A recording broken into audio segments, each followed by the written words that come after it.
Hello, is this Sensor Game being here with a new stream?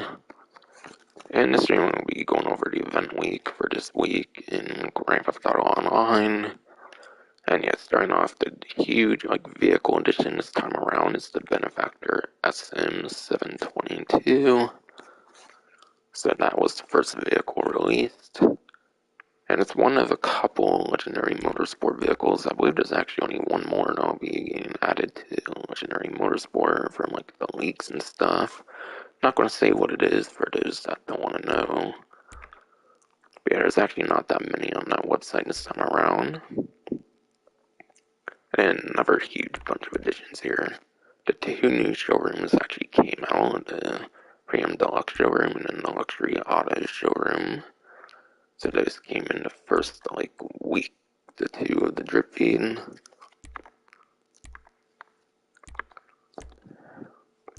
And then I'll be going over the stuff in the benefits section here that's new.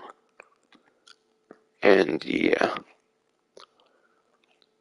I believe one of these things is still going on. I don't think it's the money bonus, but I think there's that one that has the beat off earphones or whatever like that, and that is actually still eligible. So you can actually still get those beat off earphones, it looks like, for this week of the event as well. If you may have missed the opportunity to get it beforehand. This one's the money one known I got for the 150,000 the previous time. And yeah, the house premium test right this time around is the Shih Tzu Hawktail Drag. But yeah, Hawktail Drag, I would say that's definitely the best of the HSW vehicles that are exclusive currently to the 9th generation consoles currently with the 9th generation versions of the game. Being the only HSW motorcycle and not being as and it doesn't take anywhere near as much space as a car, obviously means it can go between all kinds of traffic compared to all the other HSW vehicles. So obviously it's got quite the advantages compared to the rest of the HSW vehicles. So I highly recommend that. HSW comes around this time around to be from Sandy Shores to La Puerta. And I should probably be doing my run where I try to do with the HSW Cyclone 2. HSW Cyclone 2, I believe, is the one that I've been using recently. So I'll be doing a run with that vehicle. Third vehicle run I'll be doing on that one later in the stream when I do the gameplay side of things. And yeah, the vehicle here, the Benefactor SM722. I guess I might as well go over the performance right now from Bruffy1322. So credit goes to Bruffy1322, a YouTuber on YouTube, obviously another one, a very popular YouTuber kinda. But yeah, according to Bruffy1322's video on the vehicle, it gets a 40th place lap time in the sport class, in the general sport class, which is still an above average for the class considering there's over 90 vehicles. But still, 40th place is not good lap time compared to so many other vehicles. And top speed's apparently 15th place. So that's going straight basically on a highway and whatnot for top speed. Lap times cornering and stuff in the city and whatnot. So obviously lap time is mainly what you want. So it's better in top speed than lap time. And then in comparison sakes to another sport car that was released with the Criminal Enterprises DLC, the Corsita that previously released, compared to 40th place of this vehicle, the Corsita was 11th place for lap time. Still just barely beneath top 10, but that's significantly better there.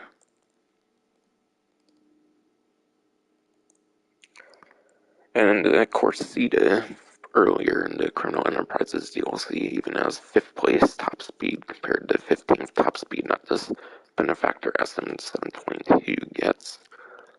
So unfortunately, performance-wise, it's not really good.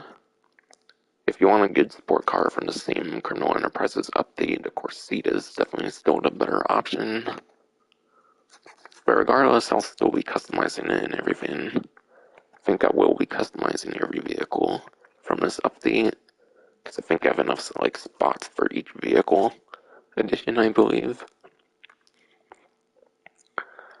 So I'll be customizing later. Test drive. It's basically mentioning like Simeon like Premium Deluxe Motorsport. Again, it's going to be way easier to show that off in game. And his vehicles, I don't think any of them are necessarily like, in there right now. I think it's just a little image thing. But yeah, I don't think any of his vehicles are actually in the showroom right now.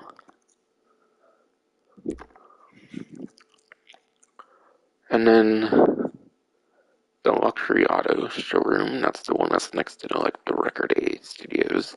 This main one's pretty obvious, that's from like the story mode of the game and whatnot. But yeah, this one's like right next to Record A Studios, and it has an icon now. Whereas if you went to it before like this new event week, it had like blocked off like windows that had like cardboard to them or something. Because obviously it ended up being drifted here. And yeah, you can look but you can't touch it, that's very true. I'll be showing more with that later. And yeah, 3 times money in RP on the Vespucci Job remix. This is actually the latest adversary mode that Rockstar ended up releasing. They had released it during the contract DLC like drip feed here. So it's an addition from the contract update. Latest adversary mode they've done even after like Double Down as well. But it's a very cool like movie style kind of adversary mode. I have like a whole like event week like video like kind of thing when I did like the video format, but then I stopped. Rockstar's not the greatest with this like what's new section. Sometimes they just skip out on stuff entirely, and sometimes it can take a bit to do that. So that's why I'm back to the stream format and all, but yeah. Adversary modes did recently get a 50% increase in their permanent payout, whether it's an event or not. But still, 50% increase to what adversary modes previously were wouldn't necessarily be that great. So even with the adversary mode buff, I would say it's very hard to recommend Vespucci Job Remix or any adversary mode really. It's more of a mode of fun, but trust me, it's a very fun mode. I especially like the ones with the Hunter and then the Arena one. The Arena ones and the Hunter ones are very interesting in my opinion. So those are probably the maps I recommend for fun-wise.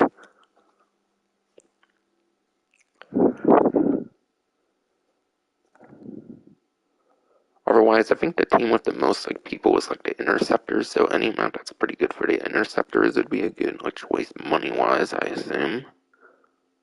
Typically. Bunker bonuses and more here. But yeah, resupply missions for the bunker will get you twice the number of supplies. Does not seem to apply to buying supplies, unfortunately. Thinking buying supplies actually gives you like a whole batch, whereas I believe like resupplying with like the missions only gets you like 30 to 40% or something normally from what I've heard. So you might be getting anywhere from like 70 to like 80% supplies with these bunker resupplies currently.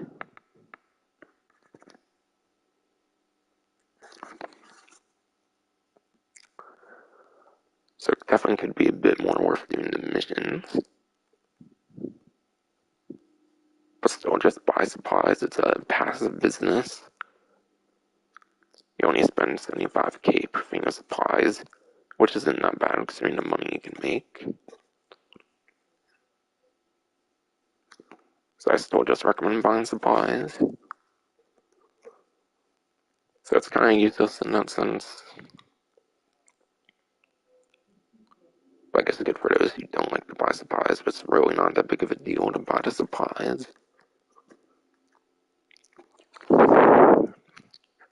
And completing a bunker ammunition contractor research mission will get you 200k bonus delivered. But yeah, the bunker ammunition contract is like a little mission that I believe on your first time gets you $150,000, but apparently subsequent times get you like 50,000.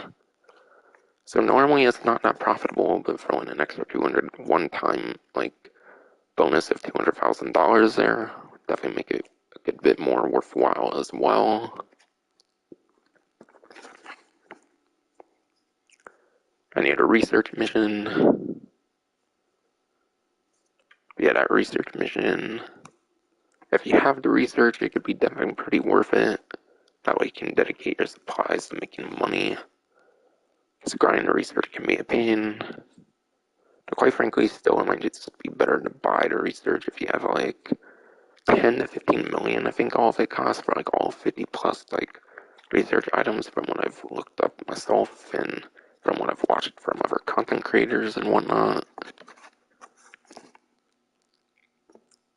And yeah, there might be a buff to the research mission as well, but I'm not necessarily seeing like a mention of it there. But yeah, I think I heard there's like a buff to that research mission for the current event as well. So you might get like double the research on that research mission as well. And yeah, as I was saying earlier, that thing with the like beat off earphones is continuing for this event as well. The beat off earphones are basically like the AirPods of the game, as I've shown in a previous stream.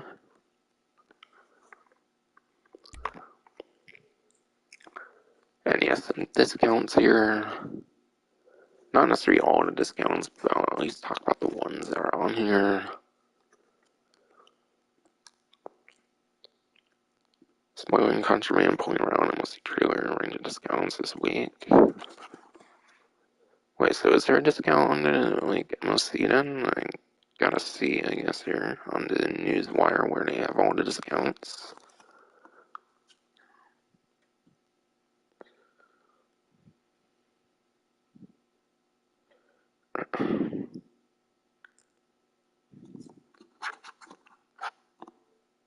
Alright, yeah. It doesn't say it here, but yeah. Doesn't say about the research mission on the like benefit section here, what's the news section, but yeah.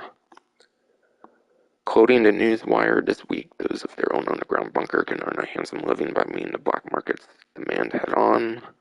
Completing bunker resupply. Oh, hold on, that's the wrong part. Alright, okay, I was reading the wrong part. I just got lost in the Newswire, but yeah. Doesn't say on here, it seems, but yeah.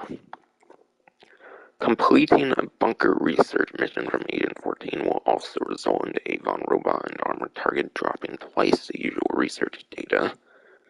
So you do get twice the research data for the week. But yeah, from what I've heard, normally it's not really that great for research, but it's double as good, so this is definitely a good week to get your research complete. Because normally, apparently, the rates aren't that great for those missions that they just had with the new update. I think I heard it might have been like 40%, like I mentioned earlier. So I think double might be like 80% or something on the research as well. Similar to like the amount of supplies you get from like the source mission, for example.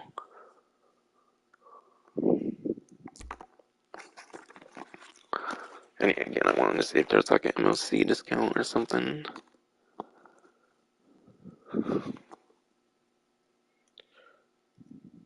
Because it says something about the MOC here.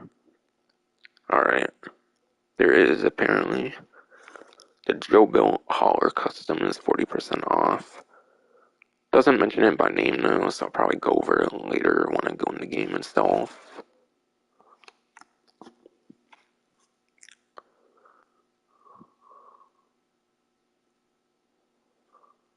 And you have 50% off of utility vests and utility tops. Some of the utility vests actually give you like bullet protection, but only in the original heists. So especially for those 2015 heists, some of the utility vests actually give you like bullet protection on those like 2015 heists. So some of those utility vests are actually some pretty decent discounts. Besides for some of the like original heists, I think something like the first like couple they released. All the other ones are just like purely cosmetic, I'm pretty sure, on those utility vests. And utility tops, I think, are just purely cosmetic. But yeah, a couple of those utility vests actually give you bullet protection for the 2015 heists. So it could be an okay discount. compared to most clothing discounts, of course. And then there's an array of discounted vehicles, being the XA21, the Viserys, the Torero, and the Half-Track. 35% off the XA21, the Viserys, the Half-Track, and then 40% off the regular Torero. Not to be confused with the new Torero that they did in this update. So I'll go over at least those couple right now, and then I'll go over the rest of the discounts later when I'm in the game.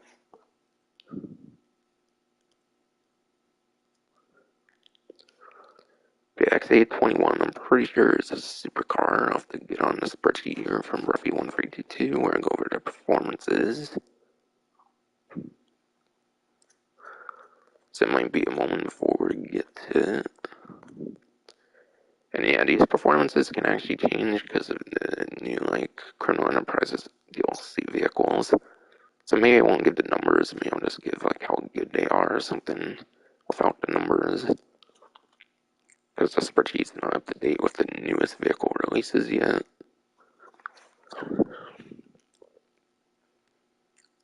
But yeah, the XA21 is apparently a B tier supercar. But it's a B rank, B tier supercar.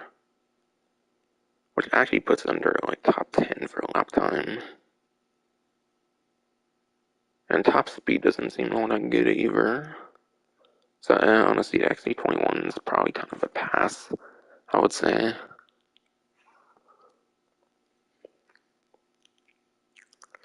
Viserys would be a sport classic. But yeah, Viserys is a B tier sport classic vehicle, like the way bottom of B tier it appears. But then again, that was before the HSW Sterling GT. So at least the 9th gen is no longer top 10 probably for a lap time. Its top speed though is third place. So top speed should actually still be pretty good on the Viserys even after the Criminal Enterprises DLC release. So the Viserys can still be pretty alright. Plus it actually has machine guns on it as well that you can put on it. Because it was released during the Doomsday Heist. And it was one of those few Doomsday Heist civilian vehicles that can equip machine guns on them. So you can actually put some weaponry on the Viserys too.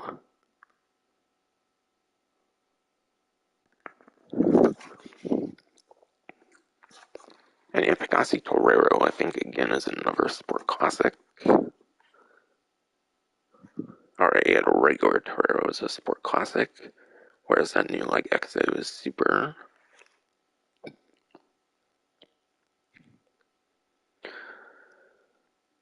But yeah, Torero was a B tier, being 8th place at lap time, apparently.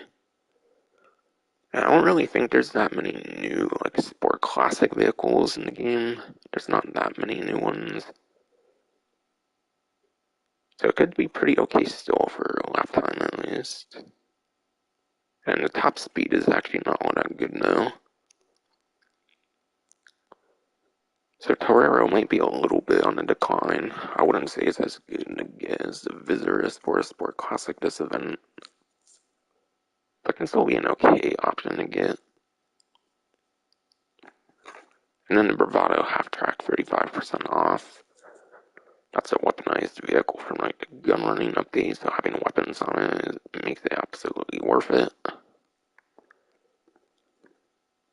And I believe if you don't have armor on it, even for the armored windows, you actually still get the bullet protection. So you actually shouldn't put armor plating on your half-track.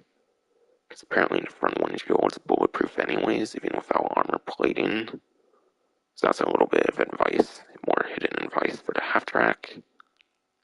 So then you can still throw out sticky bombs and still have a little bit of bullet resistance on your front windshield. I think on a half-track you can only actually get shot from the sides, I believe. So it's pretty good bullet protection for the half-track compared to most vehicles in the game. Then again, Rockstar messed up on that Sterling GT, so he accidentally made it bulletproof, like they did with the crewman back from the Tuners update. So probably just better to be in the Sterling GT, to be honest, until they fix that. Probably with the next DLC and that's fully downloadable. As I showed when doing those EOP like contact missions, I did it all in like the Sterling GT because of the bulletproofness they accidentally did. And yeah, that'll be it for now for discount talk. And the rest of that's just all from like the DLC release. Nothing new with all that. So I'll be going in the game from here. And because I think invite only is from like story mode is still broken, I'll be going through the online public and then go invite only. Because yeah, Rockstar's dumb and they made it. But yeah.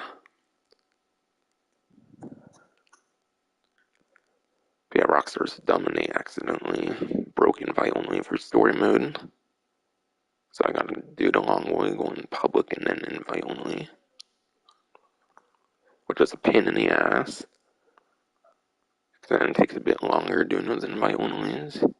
Not by much, still on a 9th-gen system at least, but yeah.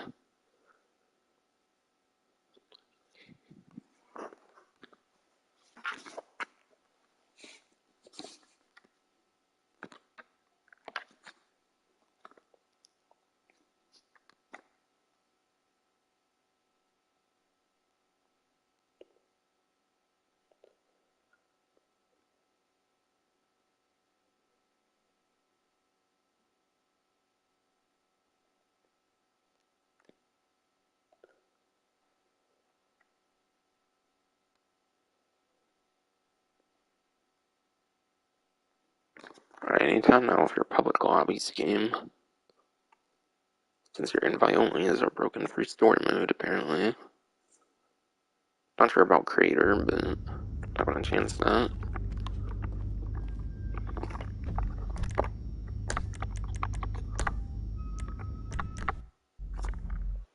Because you can do creator from story mode. Not sure if that still works. So I just go public to invite now. Because Rock's broke invite on story mode again.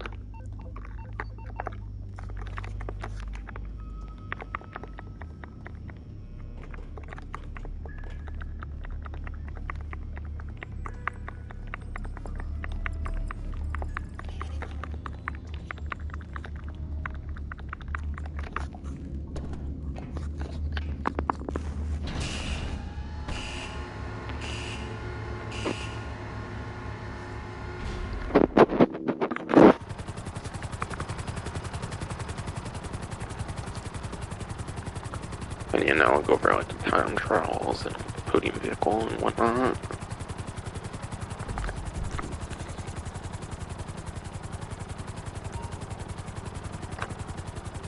But yeah, regular time trial right now is Vinewood Hills. It seems to go to a beach at Shumash is where it ends.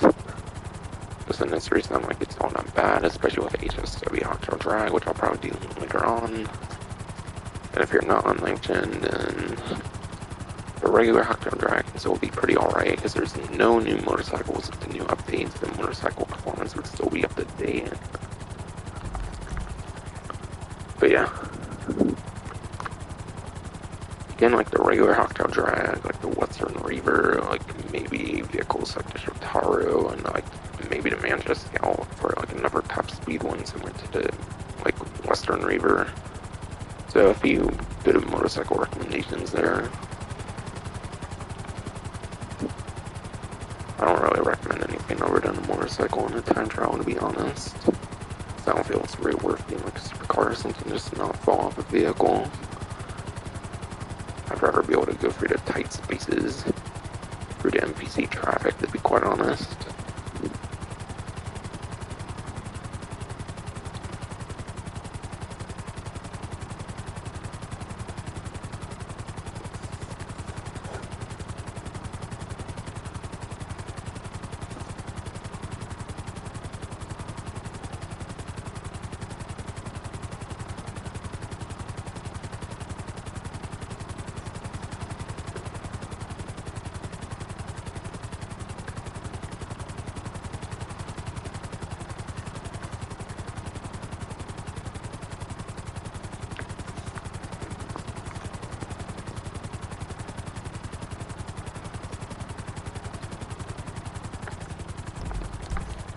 And yeah, RC Bandito time trial right now is Fuente Blanca. Make sure I don't go over the prison here, penitentiary and whatnot. But yeah, Fuente Blanca. One thing to watch out for on the time trial I know is that there's like certain vehicles that can spawn onto like track. I think there's like a limousine and stuff that can spawn there. Wow, really? Saving available rocks are cost service currently unavailable. Fucking bullshit.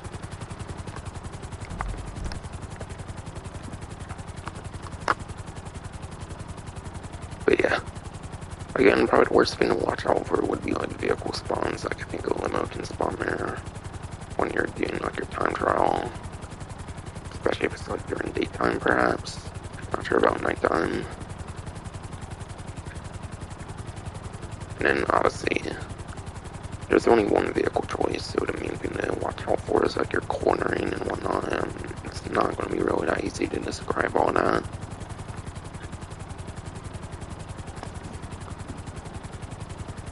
But in my opinion, the RC Bandito time trials are definitely the most uninteresting ones. So that's all the advice I'm going to provide there.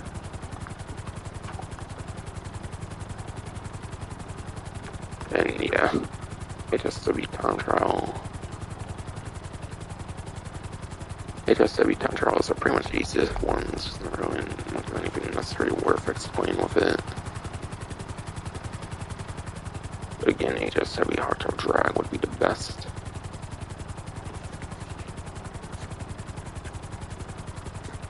Like, bro, what the hell are the Rockstar services actually fucking broken right now? Or is the internet being shitty or some shit?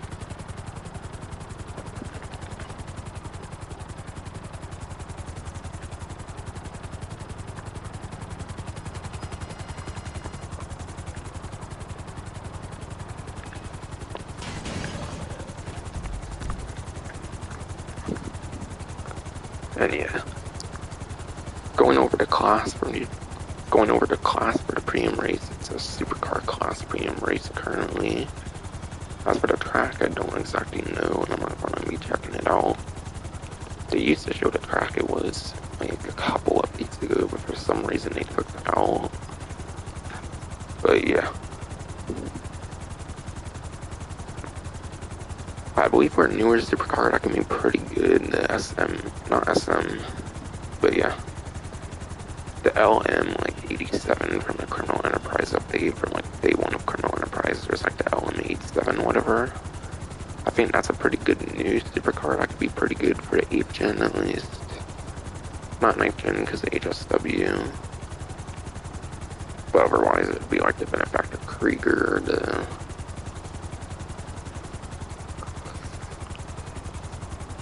But otherwise it would be like the Benefactor Krieger. I'm trying to think of what else. Oh yeah, Trojan Emrys, the Benefactor Krieger, and then the S80RR from what I recall in W1322 spreadsheet. I have such good memory of this car class, I don't look at it as I'm pretty sure those are all the good options. And again, the LM87 on 8th gen can be pretty good from what I remember hearing on like the recent update.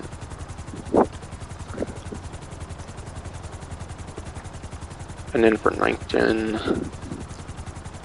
you're pretty much going to always want to do HSV vehicle for that like crazy acceleration and top speed and whatnot. So that would be like the Weaponized Ignis, the Devastate E, and the Cyclone 2. Cyclone 2, that one's mainly just good for acceleration, being an electric car is not going to be as good for top speed. Yeah, electric cars aren't that good for top speed. So Cyclone 2, good for getting the 0 to 60, getting to max speed pretty quick. But that said, like max like top speed is not that good. So otherwise it's going to depend on the track. I believe Devastate HSW is more for top speed, and then the Weaponized Ignis HSW is more for lap time. So it depends on if there's a lot of turns or not.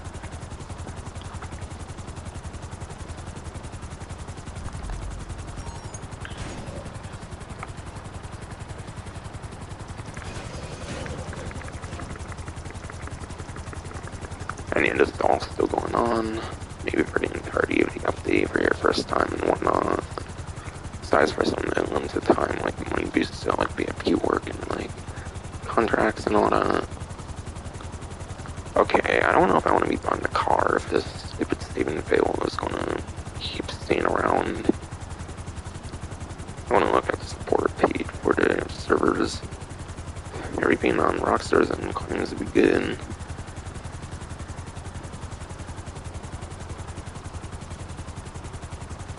According to Rockstar on their support page, everything worked fine.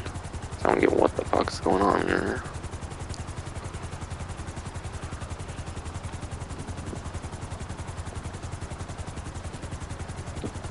Then again, it might not be the most up to date, I don't know, on their support page.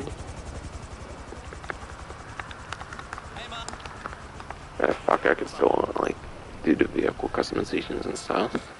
I'll just redo it all and hopefully still have all that money previously. If for some reason it doesn't save.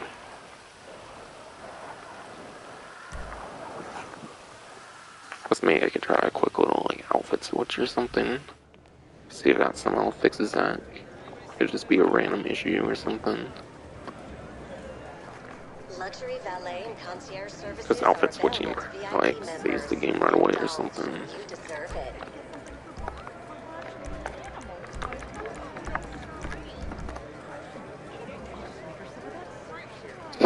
Okay, there it goes. What the hell?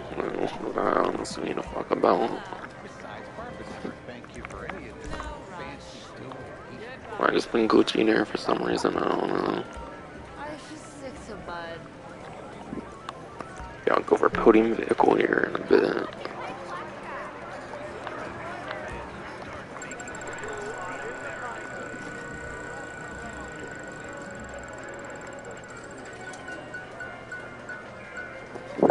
Oh wow, I actually got the vehicle, but I already got a Stafford. So I'm not taking it. Yeah, I'm not taking it because I already have a Stafford actually. Congratulate the winner of a brand new car. And yeah, speaking of getting a Stafford, I'll be going over here. I think it's on Legendary.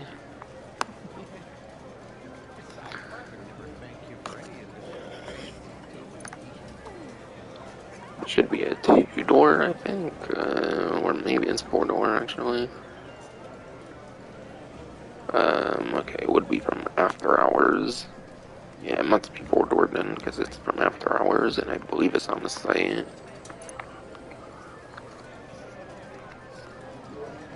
But it'll preview out like a discount there, for example, for what I still have to talk about, but yeah. Alright, it is a 4-door to a Stafford from the After Hours DLC. Pretty cool thing about it, for those that might have not put previous entries in the Grand Theft Auto series, is that it actually previously featured in Grand Theft Auto San Andreas. But yeah, Grand Theft Auto San Andreas is a returning vehicle from that game. It's pretty cool. It was actually a vehicle you had to get for like exporting or something in that game, so it was a pretty rare, like, unique vehicle, I believe, in that one. And I think it does have a pretty unique horn sound in that game, and I think it also does have a kind of unique, like, stock horn in this game as well, so there's some pretty interesting stuff there.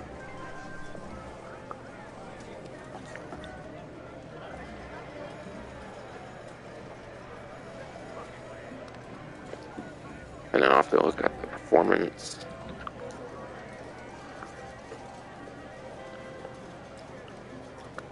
And it's a sedan.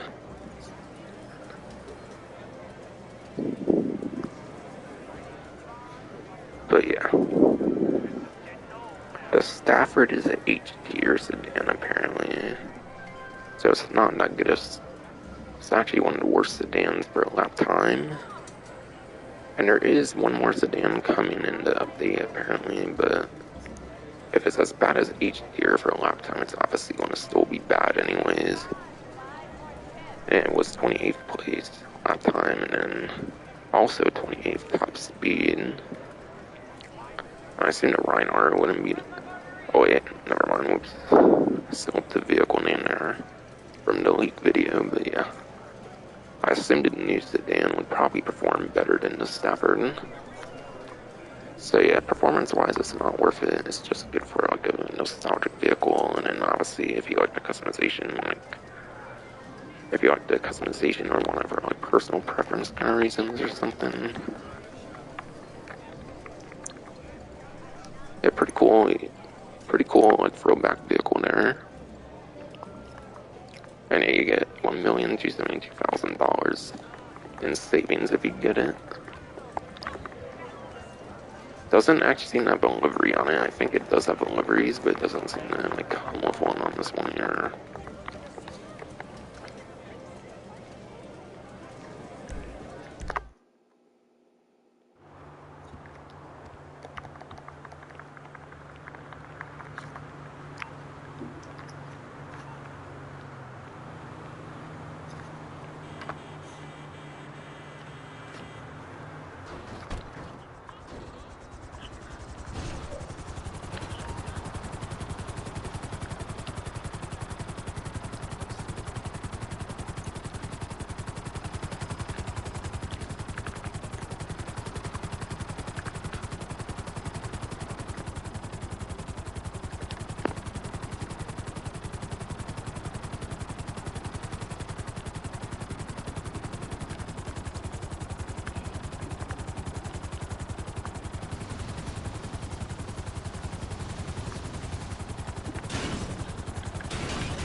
I'm on the clock. What you want? Some wheels?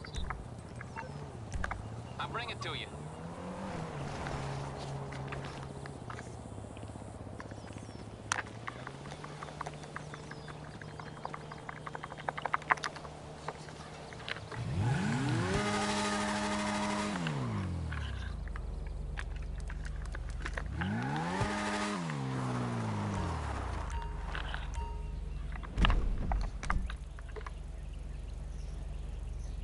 Alright, it's over there apparently.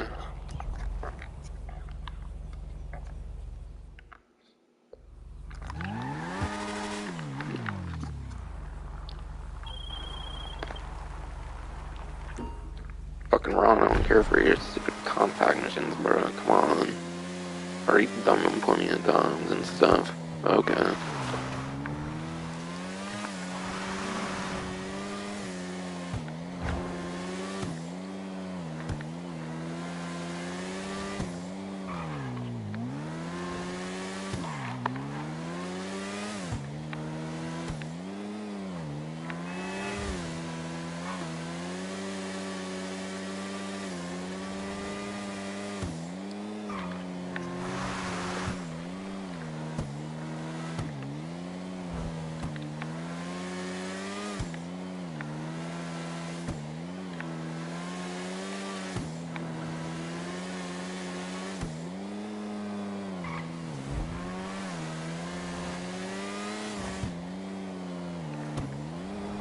Oh yeah, another motorcycle recommendation I forgot to mention, I think for 8th gen.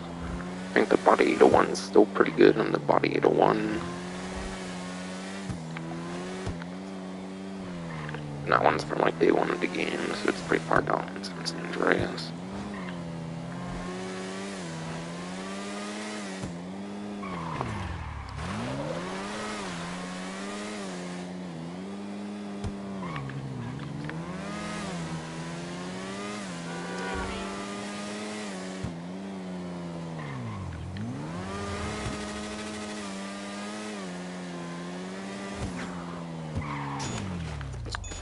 Oh my god.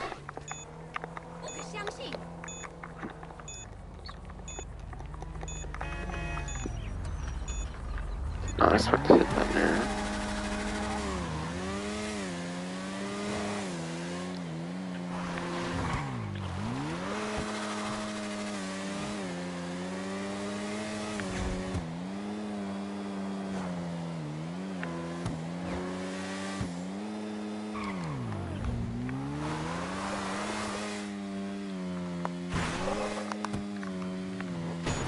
Oh my god, really? Even with the favorite bike, I can't not stay on there. That's bullshit.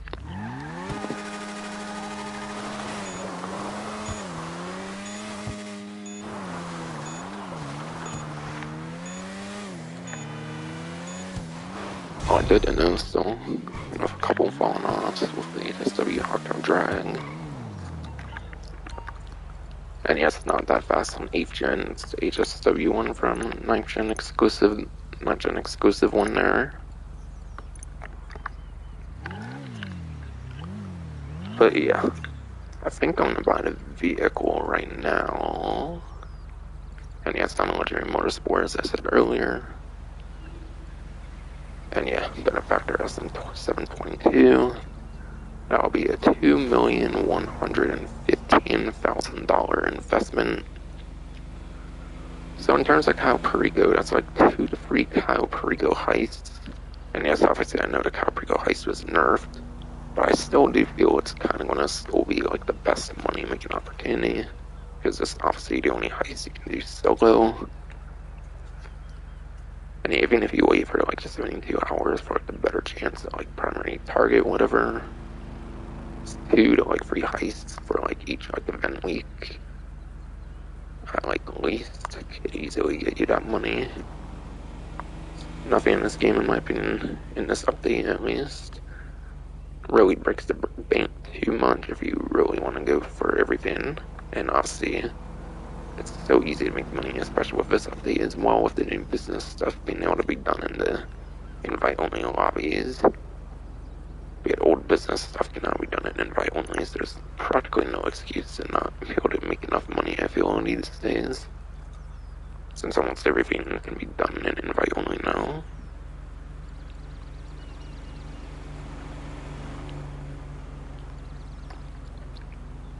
Okay. I might go with black, a pink, or an orange. Black because it's color 7, pink because that's color 2, and 2 and 2 would be 4. So, pink, orange, or black.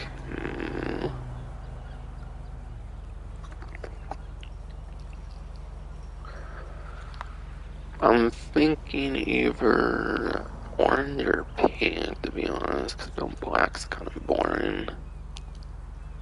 Then again, the image on here is white and the black contrasts it. Yeah, the black is a contrast to the white on here, so honestly, I'm gonna go to black, I guess, then. Because it contrasts the white that they chose. Yeah, I got one more saw in my 3655 Wild Oats drive from a still house, I think. So it's going there.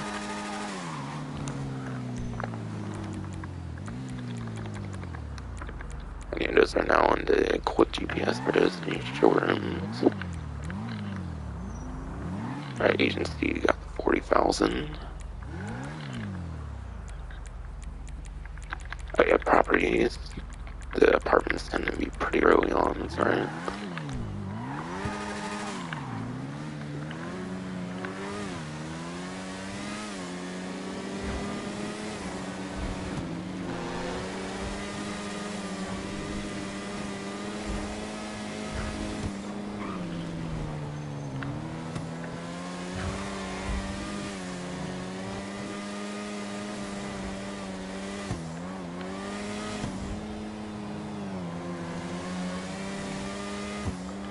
But it's going to take time to deliver, so I think I'll just go over to the apartment.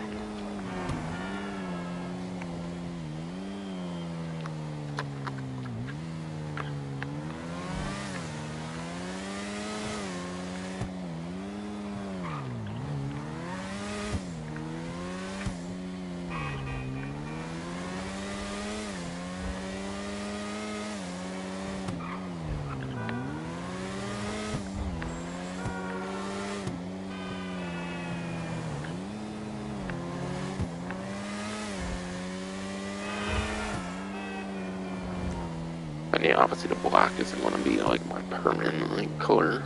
That was just one to start, because you only get those 8 options. So it's obviously pretty limited when you first get it. yeah, just notify me about like the luxury autos because I got close to it there.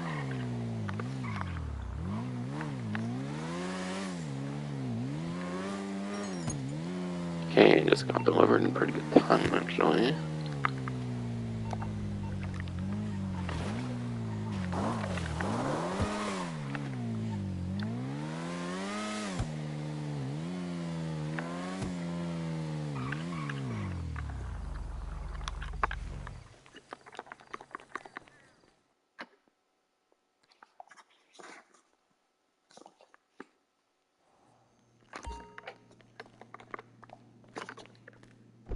Alright, I did only have the one last slot, so now this one's full. 1 and 2 I was able to get for the new update, obviously, because I had 2 new apartments. Come on, is that an export vehicle? Yeah, fine, I'll get it. Because I do want that reputation. Because there are the new, like, tuner vehicles coming for the drifty, and that Rockstar confirmed there would be new tuners. They even confirmed there would be new tuners. When previewing the update on a couple of their news wires. So it could be good to have in case they make it like 100 or like 200 or something for any reason. I doubt they would get it that high. I assume it would be like a 2-digit like car. I mean, reputation unlock if there were a trade price. Again, refer to the leaked video. I kind of already like know all that stuff.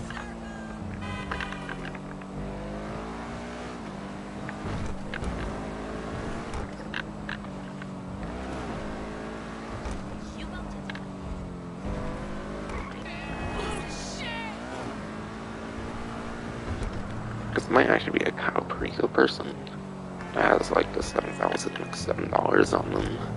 If not, then it's definitely obviously export vehicle. And this man is already only 2 random events are permanently active on the map. Okay, is it above or below? It's looking like it's below or something on this point.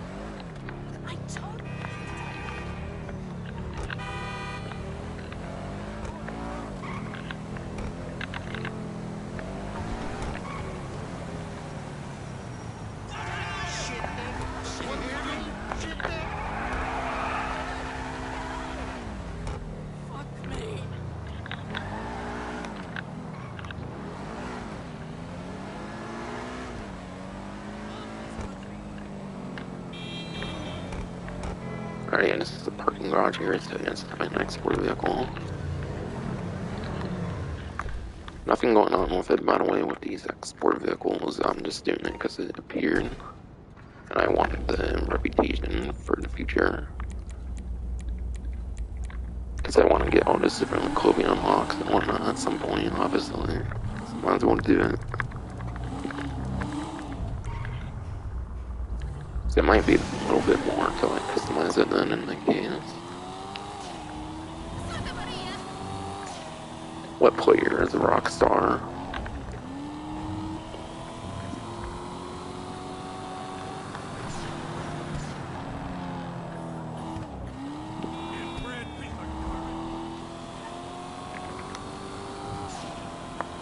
Yeah, I'm expanding it to make sure if more show up or not. Okay, I got even another one apparently, and I have to get it.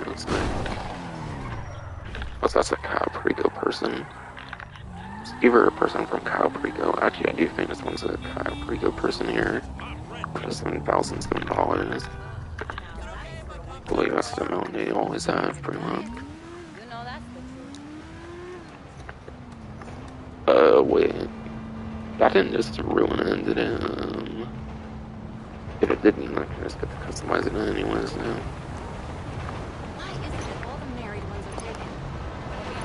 For the SM722. Okay, I did it still okay. Yeah, good.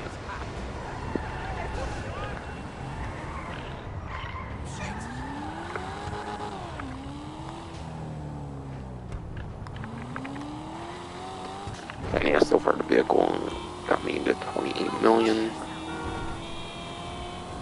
obviously I might be making a good bit of money still in this update, especially with the business update, so I'm still having to cover on the channel.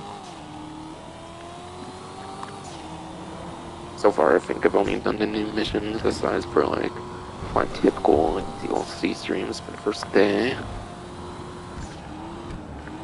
Yeah, those ULP missions, that last one especially wasn't fucking good, you know. Though obviously it was a really cool, fun mission regardless. Difficulty-wise, I mean, it was kind of a bitch though. And I didn't know you could actually use like the stun gun. I ended up watching like Gilly Master, and the stun gun actually is pretty good for those juggernauts, by the way, and the stun gun from contracts. Finally an actual good use for the stun gun on like one fucking mission.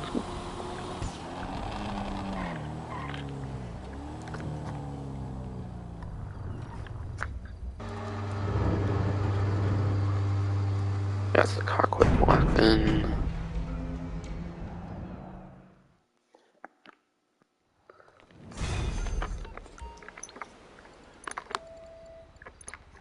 Okay, that was an objective apparently as well.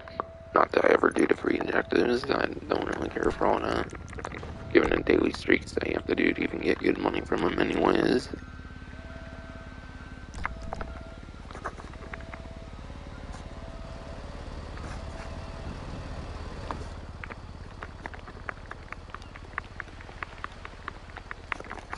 And yeah, I might just go to a regular mod shop and then I'll go to the car menu for the colored headlights only.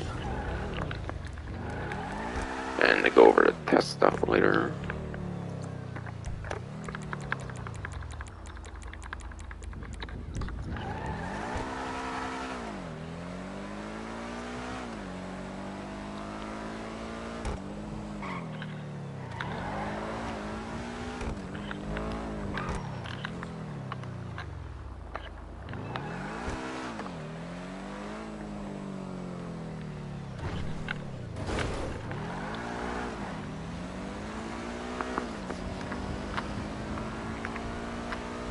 I see the car meet's gonna be like right here anyways. I guess I'll just do it all in the car meet then.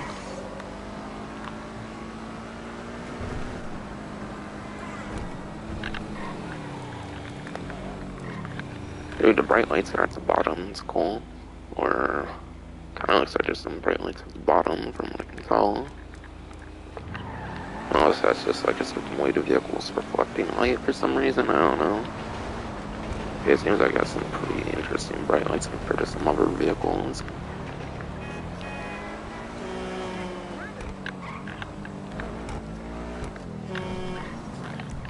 But yeah, I guess I, again, might as well just do it here, because it's right here. I'll be covering stuff here anyways pretty soon. I'm gonna rip your genitals into shreds! Hey, nice.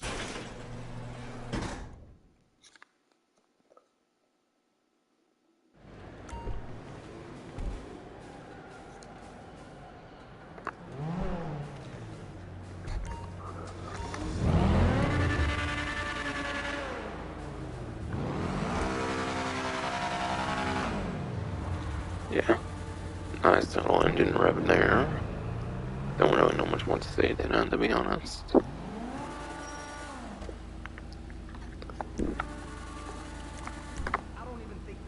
1,000 armor, 5,000 brakes. Yeah, that's the amount of braking power there. Not a particular vehicle. Yeah, I notice they're just standing there. I'm just reminding myself so I don't go into sections a lot. Okay. Looks like 6 bumpers here. It looks like a couple Mark II bumpers, a couple speed bumpers, and then a couple more unique one option only bumpers beneath the stock one here.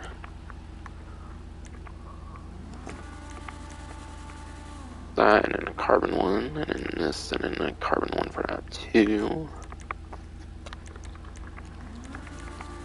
Typically it's like the bottom option, so I just do that. Doesn't really matter to me, to be honest.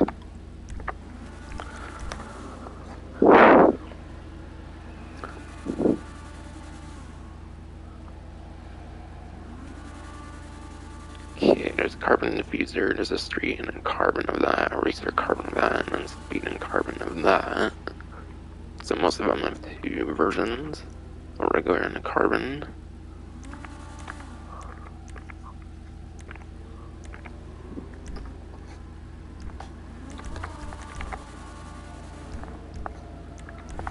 Engine. Alright, sorry. Already full on me in one line of acceleration there.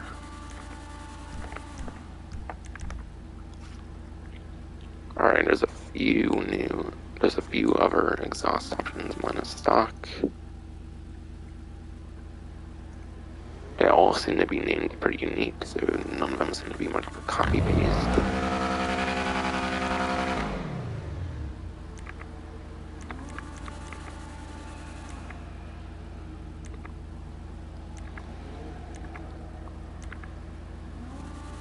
I like the side exit one, to be honest. It looks like it's actually part of the like rear bumper or whatever.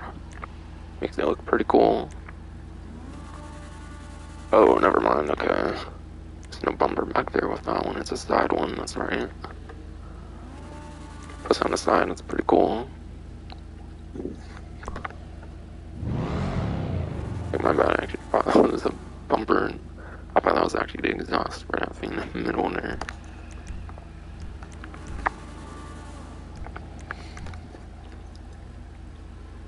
Alright, all these hoods look to be unique. None seem to be like a dedicated carbon one or anything. So all these hoods are pretty good looking, I would say. For sure.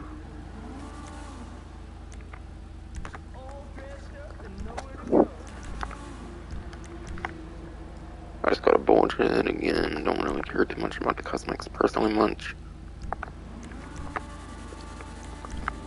I just got my typical jazz one loop.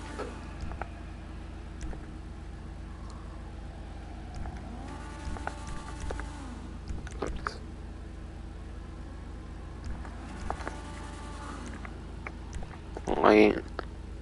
I'll do colored headlights later. I forgot the livery and stuff. Just keep it white for now.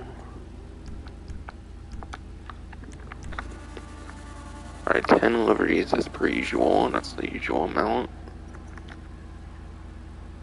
Looks like a lot of simple ones, it sounds like. Alright, black stripe. Same but in red. The red one's a copy paste of black. White looks a good bit different actually. Actually has a bit more color to it than I would have expected, to be honest.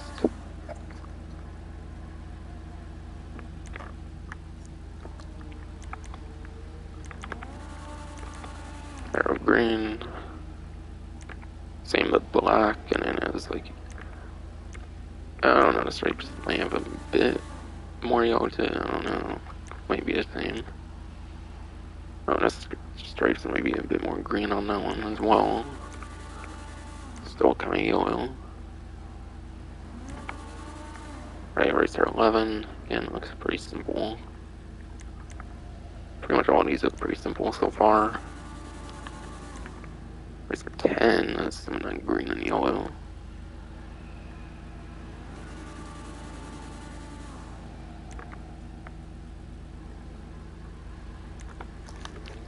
Ooh, diamonds. Diamonds is actually a pretty complicated looking over here, and that's nice. Purple and like black and orange and stuff. Black could just be my color now.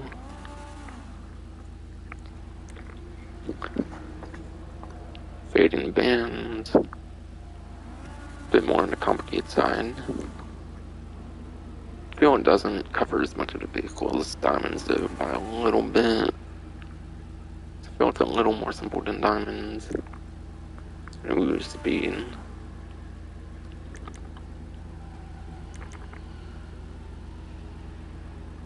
Yeah, I'm definitely going the speed one here.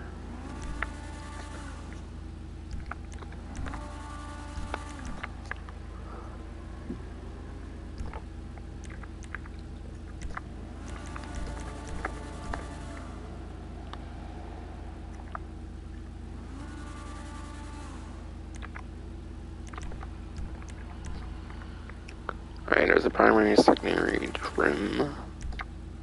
Obviously crew emblem. Pretty much most vehicles for sure have that.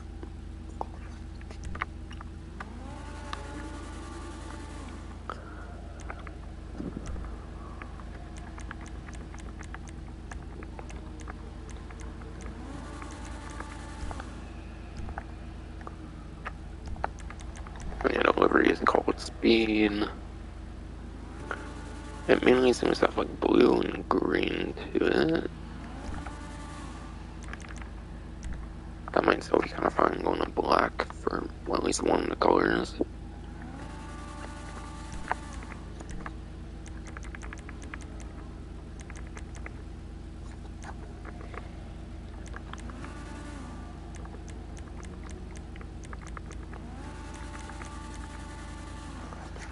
I might do some of those like more colorful colors. I was thinking of like painting like orange. I feel that's would go pretty good with the blue and green of the livery actually, so I might go with those.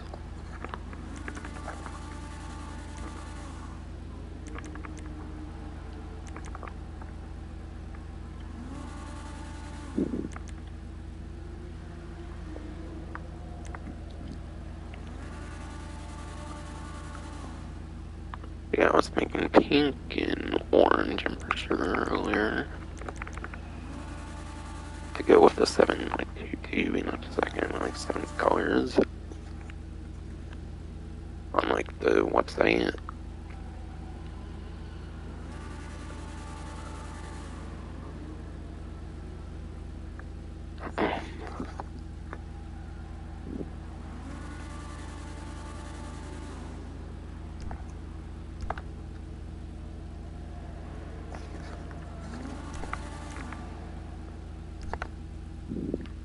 Okay, I'll start with a black on primary, maybe.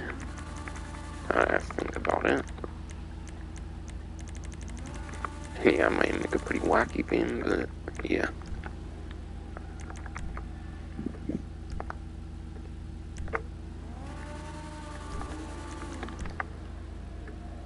Probably be doing classic for most colors, because classic has the most options, to be honest. Secondary, go pink secondary, I guess.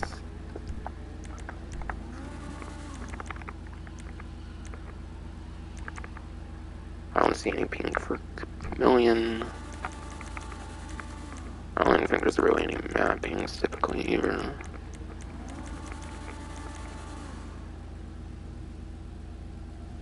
Yeah, not really.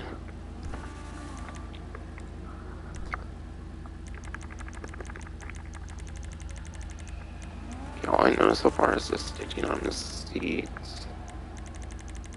It looks like to me. But it's actually a little bit on the rear bumper that changes too, it looks like. That's a pretty cool little touch there. Wasn't expecting the rear bumper to change. Unless it was a secondary one and I forgot or something. Okay, hot pink, P-Fister, pink or pink.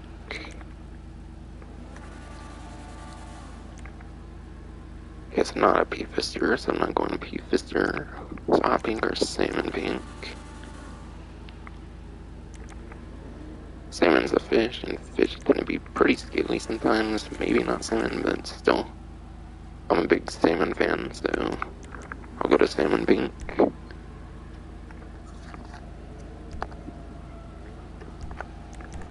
Yeah, trim color. Fourth color with the 2+2 and 22. To make my theme even more ridiculously wacky, I'm gonna go orange.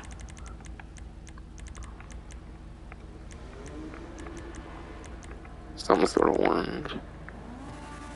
Okay, trim color. And that's where you don't have like all those different options on trim color. Okay, sunrise, orange or bright orange.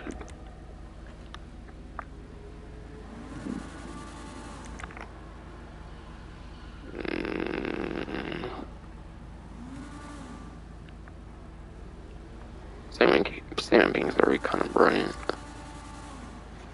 I think in orange or sunrise orange.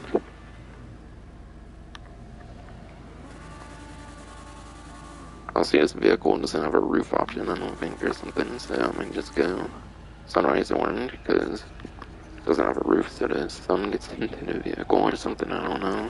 Fuck it. Just part of my wacky theme, I guess. So that's a black, pink, and an orange.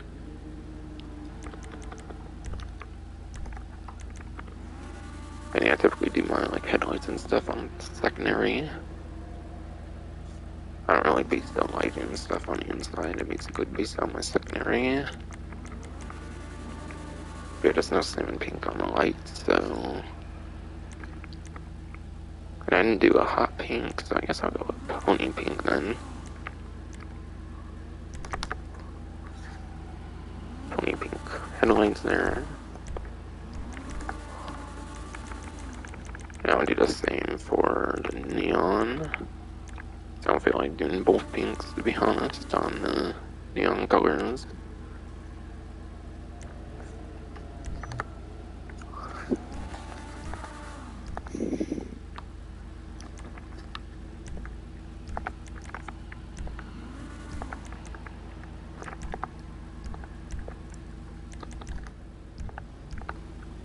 Right, I should be caught up on every option now. With accessories.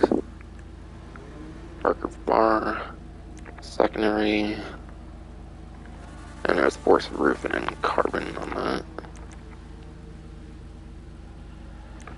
Again, I don't really typically care too much, now just my carbon force roof bar.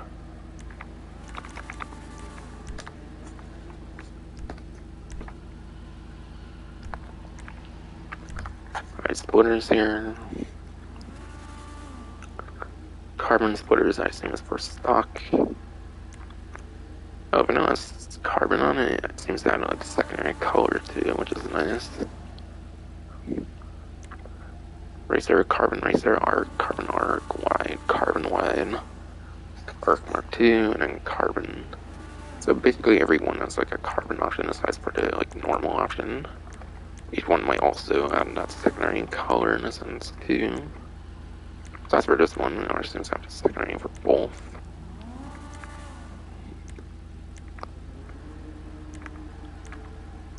Yeah, carbon arc mark II splitter there. Definitely like that one with the added secondary. For more salmon pink representation there.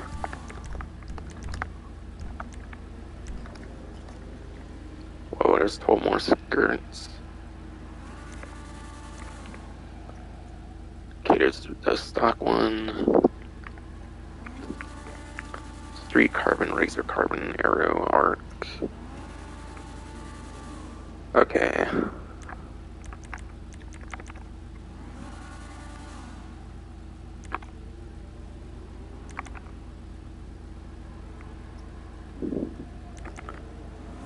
Most of them seem to have like 2 options, but there seems to be one that has like 3 options in the case of the arc skirts. So generally like 2 to 3 options per skirt, it looks like.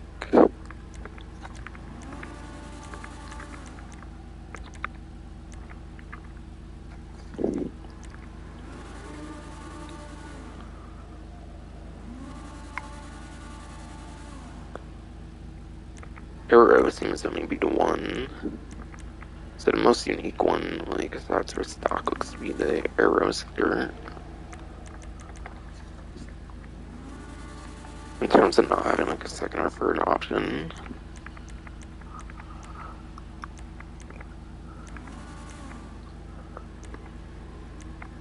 Okay. And yeah, again, even though it says carbon, it does actually add a little bit of secondary color, which is nice.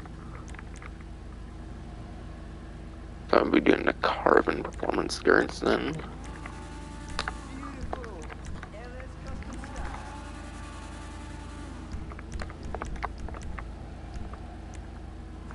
Spoiler, 21 different spoilers, hot damn.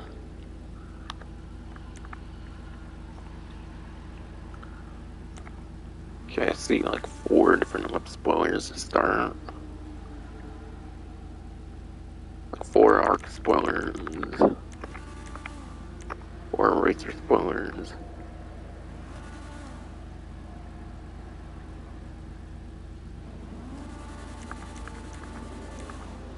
For like speed spoilers. 3 street spoilers compared to like the typical 4, it looks like.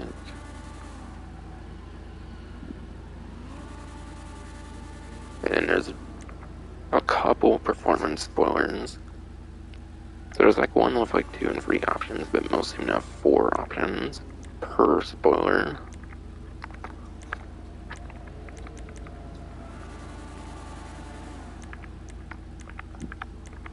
And yeah, obviously spoiler gives you that traction bonus for better cornering. So performance-wise, you'll want the spoiler. That's per usual.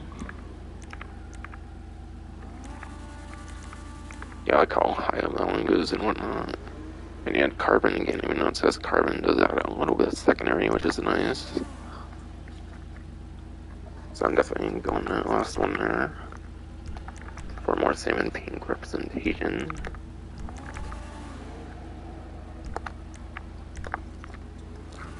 Just has 2 suspensions of lower than street.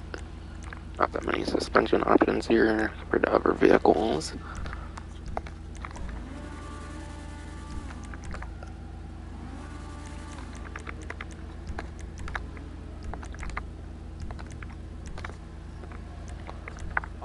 $40,000 transmission.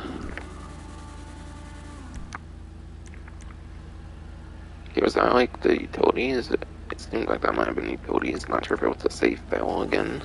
Not sure if it came randomly failing to save again or whatever.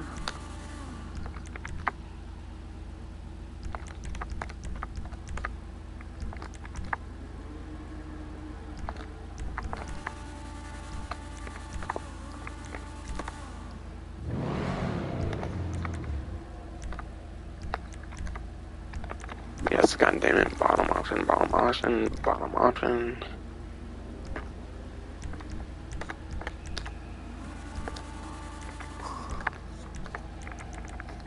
And it's a sport car, so we go into sport wheel type. Do my typical, like, chrome ones so I can get them for free, because I've done, like, the challenges to get them all for free. And yeah, it's called the... what's it called again?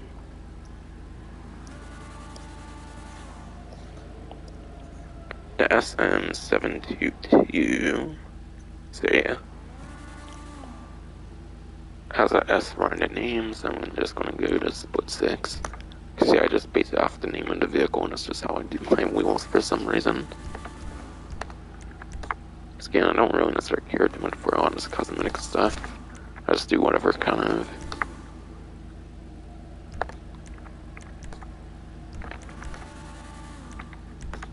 $1,000, $25,000.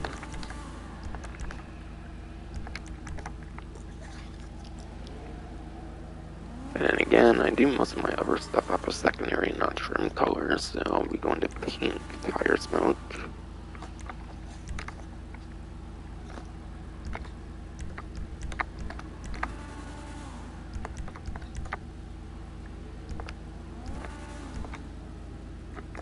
And it does not have any windows, actually. Right. And yeah, there's no option to add a roof or anything, so there's just no windows whatsoever, it looks like. That little bar probably doesn't have a window to it, I assume either. But if it does, then there doesn't seem to be an option due to tin.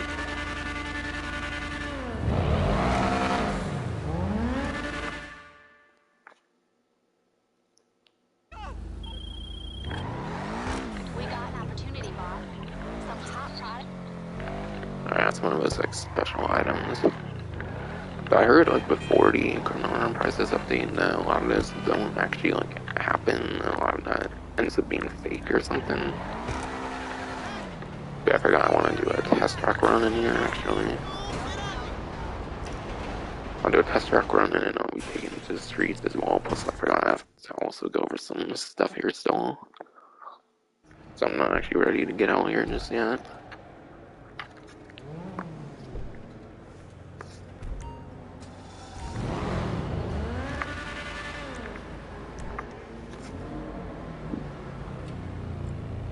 But yeah, probably did a pretty wacky theme of like black primary, like pink secondary stuff, and like lighting and whatnot, and like orange on my trim color.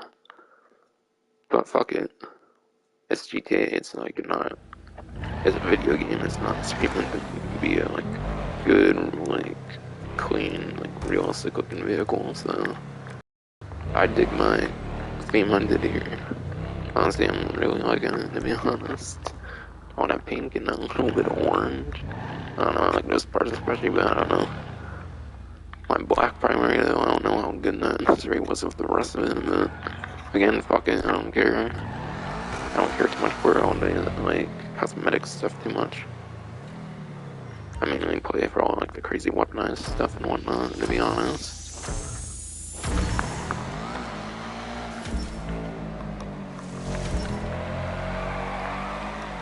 And yeah, again, I was mentioning earlier, I'll go back to performance. 40th place the last time it was according to roughly 152 between like all the 90 like plus like sport cars and whatever amounts in the game now. Still above average, but still terrible. In 15th place lap time, I would say, because it's like past the top 10, I feel 15th place in lap time doesn't really save it either, to be honest.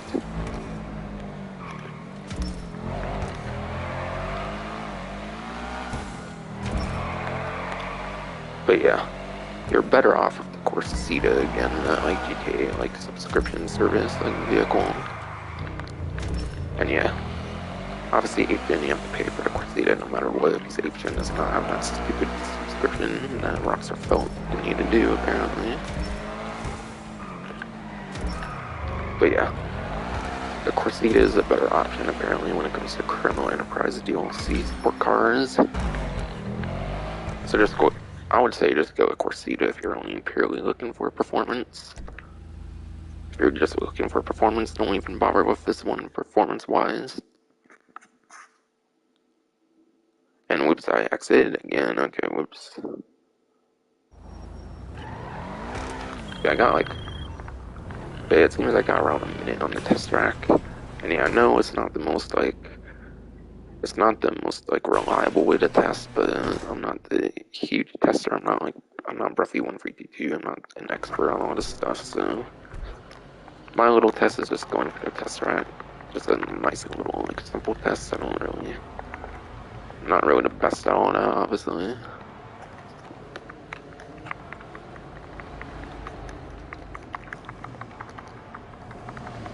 And yeah, now to go into like the test track vehicles here.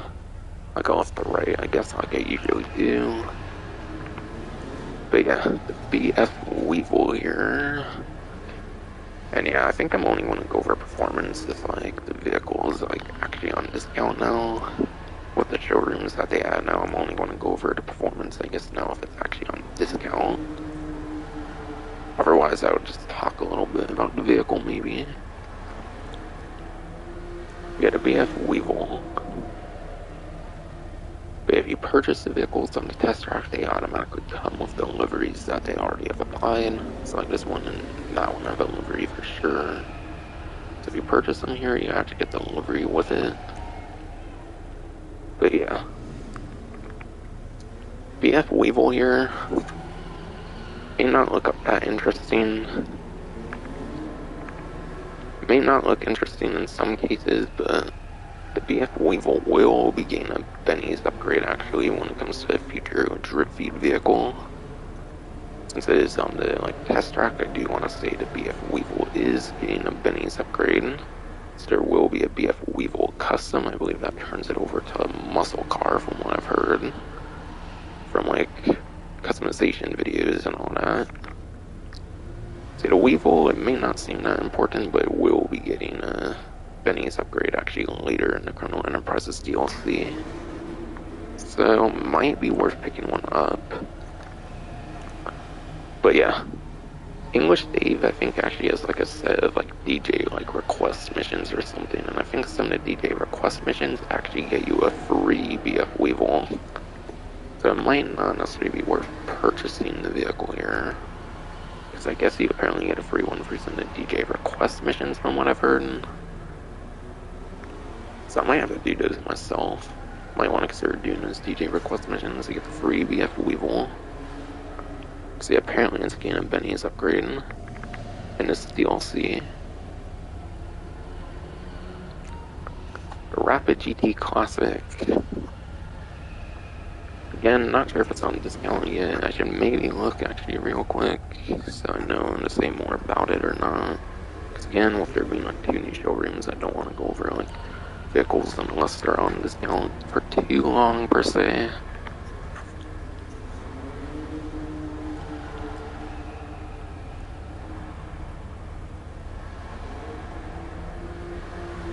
Alright, the Weevil's not on discount. Rapid GT Classic's not on discount. If you do decide to pick this one up though, I do believe it's a pretty good Sport Classic still though. I believe it's within like top 5 or like top 10 in some places in the Sport Classic class, so it's actually one of the better Sport Classic vehicles that could be worth picking up for a regular one. Especially on the 8th gen systems where there's no HSW. And Maxwell Asbo, I forget what class this one is. I think it's like a coupe or like compact or something. Not a coupe actually, it's probably a compact or something. Since coupe was only recently expanded on since like the tuners update.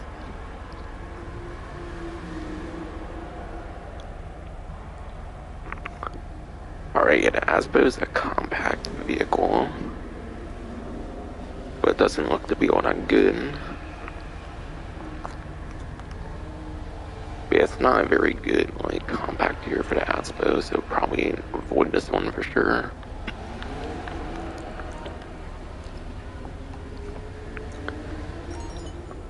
I recall the Rapid GT Classic being pretty good.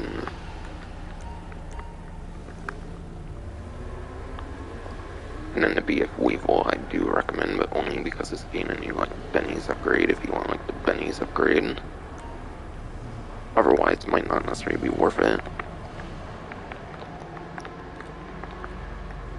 And yeah, there's that Hot Tail Drag that was on like the What's New section earlier.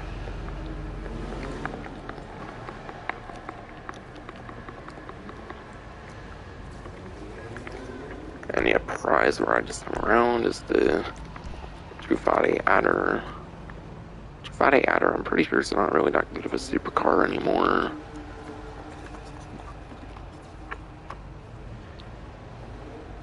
Guess I'll look at this one, because this one you can at least get for free, so I guess it's still worth going over this one at least.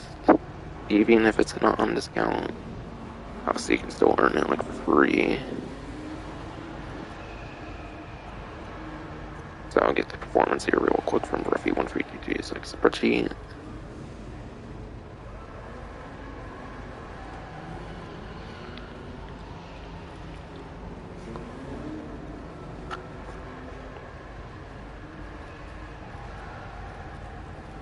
But yeah, the Adder is an F tier supercar, so it's not good for a lap time at all. It's 50th place lap time, and that was before Criminal Enterprises. With Criminal Enterprises now, it's even worse, certainly, obviously, for lap time. And yeah, top speed's nothing special either. So the Adder's not good, it's just an old school, like, day one supercar. But it's one of the OG supercars from the game, so it's just got that little bit of nostalgia for Grand Theft Auto 5 and online. And the challenge is to place top 3 for 3 days in a row in a pursuit race. And with a bare minimum, like 4-player pursuit race, that's like a 75% chance of getting top 3. But again, there's always that possibility of getting like last place. Never know how a race is going to go until you obviously do one.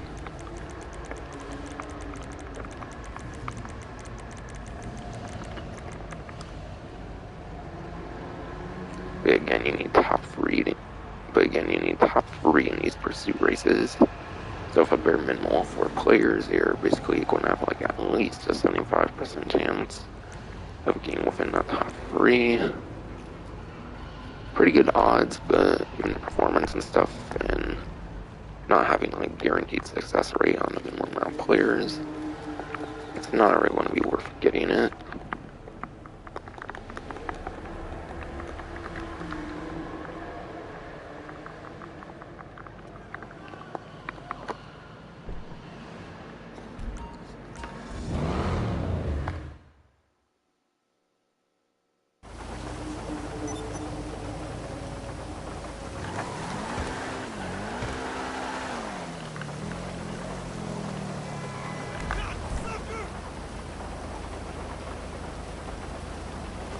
And I might do the HSW time trial here.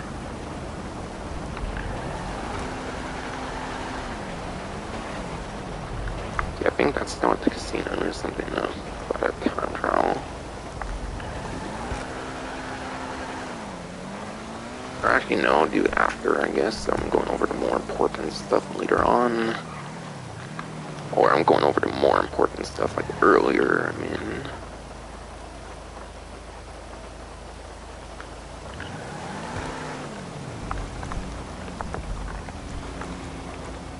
Okay, I'll start with luxury autos for the dealership, so I'll go over those right now. So yeah, there's a lot of explaining and doing these like event link streams, so trying to make it a bit more interesting for different parts in the stream.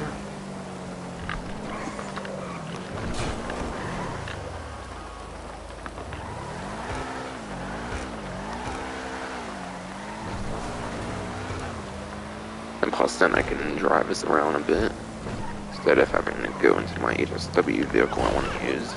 Again, that will be the second 2 I'll be doing it with.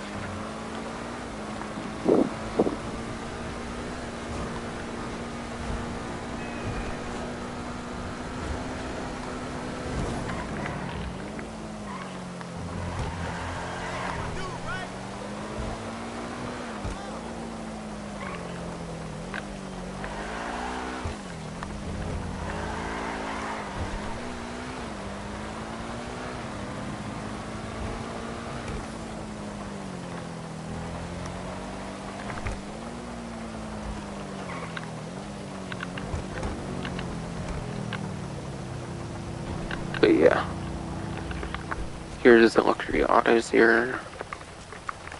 Has some new displays here, because obviously they did a bit of new stuff with the showroom here. Bunch of wheels here for some reason, pretty cool.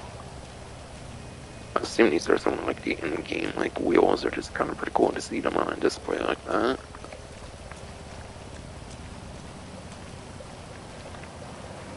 Listen, I'm not some toy cop, get it? Very nice popo here, or a security guard, I guess. I don't Oh. easy. You hear me?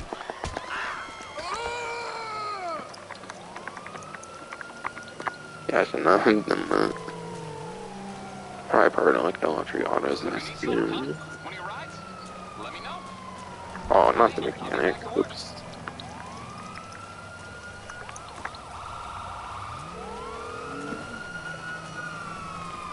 Hey there.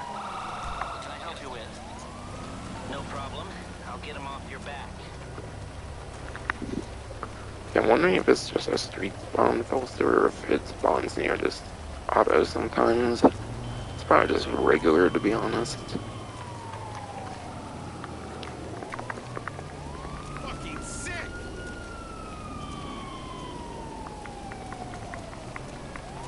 Oh, sorry, y'all can't punish me. Okay, looks like a bit in the corner. Okay. Interesting little decoration here. I'm not sure what all of this is here, per se. And yeah.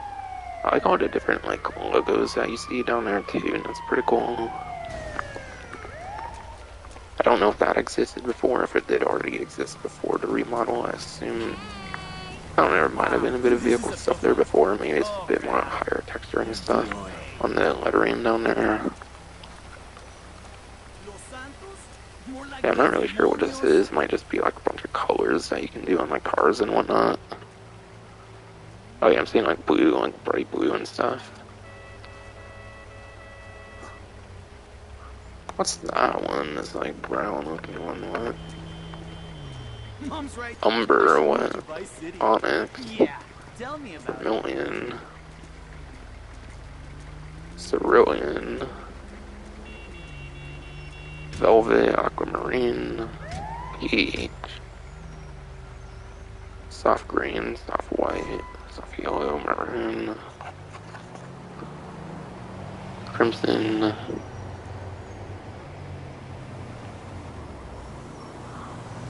Lavender, rogue, soft gray. Soft pink, moss. Honestly, it would be pretty cool to have some of those colors actually that you could actually use in the matcha, but yeah. I guess it would already been since like the gold color and like the hipster update back from like 7th gen. That was like the last like color they've added to. Oh wait, well there was the chameleon paints. That's right, with 9th gen. So they did finally give some more customization for coloring. But it would be cool to have some more like classic colors or something from like some of those that appear in there, and that'd be pretty cool. But I guess they're not interested in adding more to like classic colors or something, I don't know.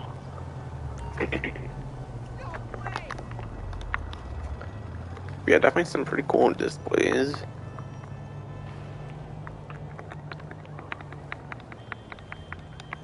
Seems to pretty much be all the like cosmetic-y looking stuff.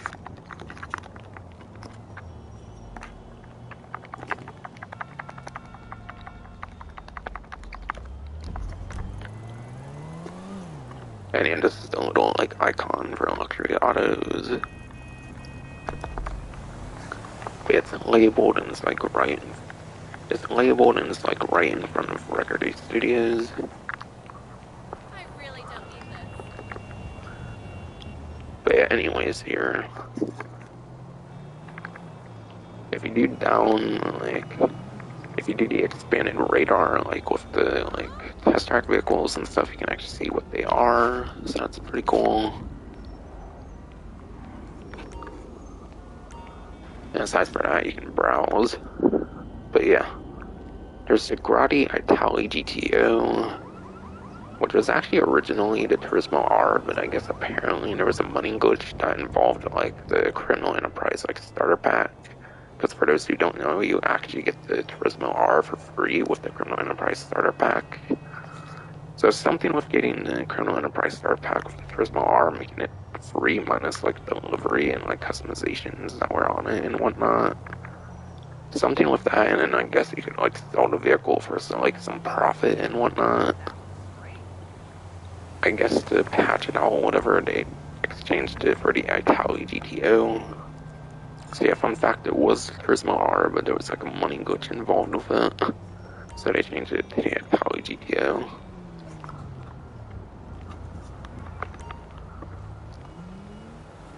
And then yeah, there's the new Omnis EGT from the Criminal Enterprises DLC from day 1 of the update, and I already customized it on my like part 1 and like part 2 like live streams for the Criminal Enterprise update.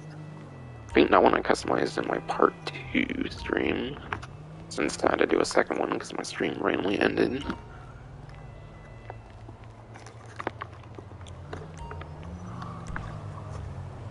Yeah, Beauty Itali GTO on display, so it seems you have to go to the separate windows to display the particular one. So honestly, it's kind of just better to get the names from like pressing right, it looks like. And yeah, you can purchase it, and we'll show you the purchase price. Yeah, that's $1,978,250. Probably some customizations on it or something. And Omnis EGT is $1,795,000. So I want to see the prices on this, see how that works. Okay, yeah, $1,795,000 seems to be the regular price for the EGT. So it looks like here you're just getting like the stock vehicle. So I kind of feel there's a little bit more added to the Vitality GTO or whatever.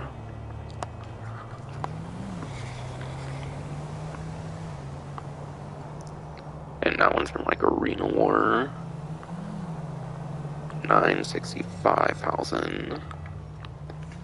So that's 1,965,000. Looks like on the website I think it was a little higher here. 978,000.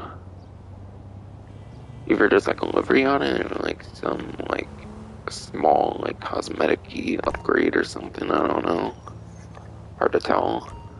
Sucks you can't actually like go in there and like test ride and whatnot. Sucks that's like a display only one where you literally have to like window shop or whatever. No actual shopping here, literally window shopping. But yeah, little inspection. You do have a purchase option here. Now I just want to see what it was like, kind of. Okay, you can bounce between them too. Zoom. Yeah, literally, you don't even get to test ride on this one, you just get to look at them. That's kind of bullshit in my opinion. They should make both of them where you can test ride them. I guess the more premium legendary motorsport vehicles you can only look at, I guess they don't want you test riding the legendary vehicles.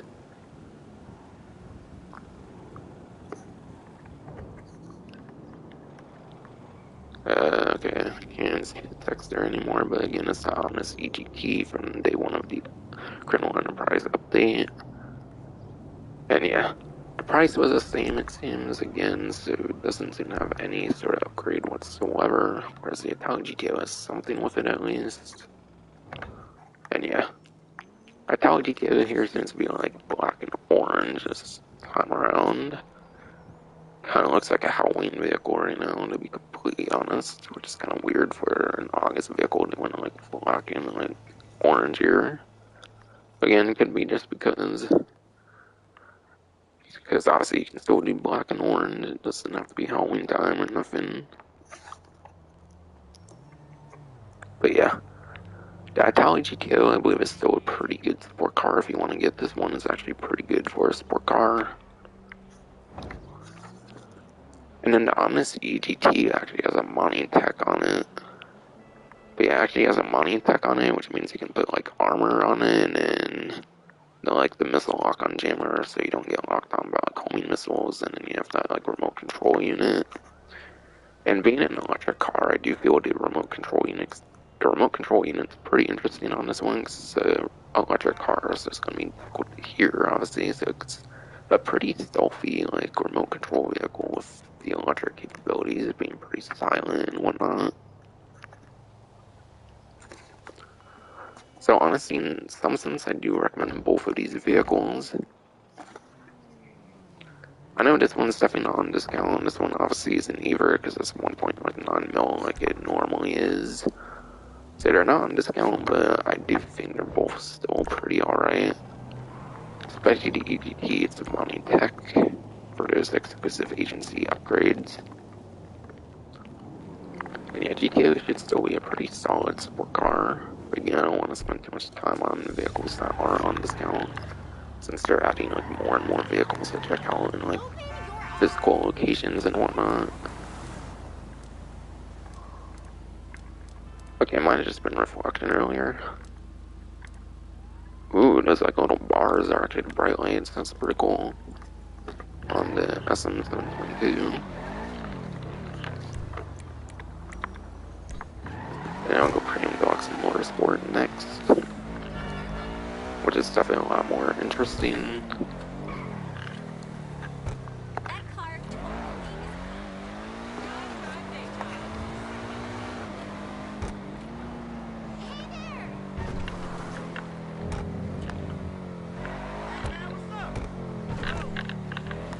And yeah, I think some of these ones might actually be on discount for the, like, Simeon ones, by the way.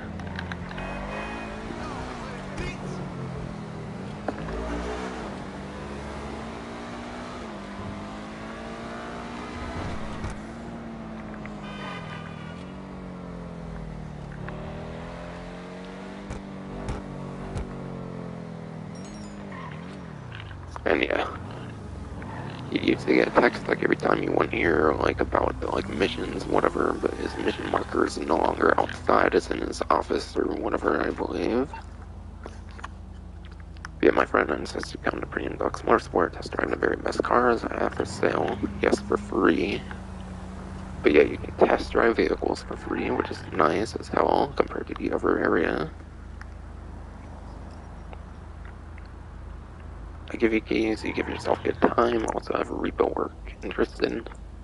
But it's basically referring to his old like repo work missions from like the Arena War update. They added like new like repo work missions from that update. Back from like 2018, 2019, whatever.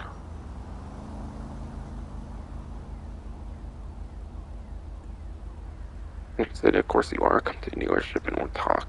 Nice. So yeah, you can actually test drive vehicles and you can actually go inside this one unlike the other one, which is awesome. But the vehicle quality is not as good, per se.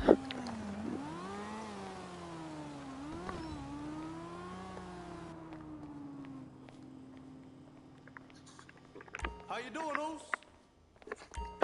But yeah. Benefactor Dups, talk more about that one later, especially. Pick a door, has a livery on it, because it did get the added livery support. An Albany Hermes. Auto Gauntlet Hellfire, and then the My Boxy pin number FF for an F5 vehicles.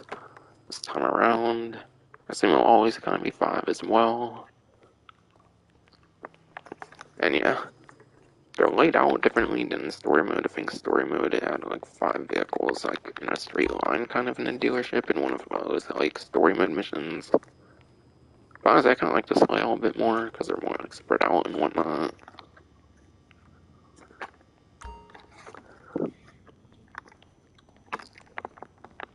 Talk a bit more maybe about some of those later.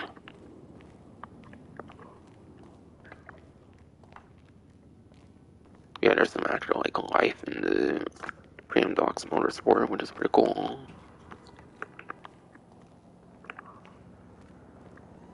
Nice new like social hub they added apparently. Whereas the other one's pretty boring in my opinion.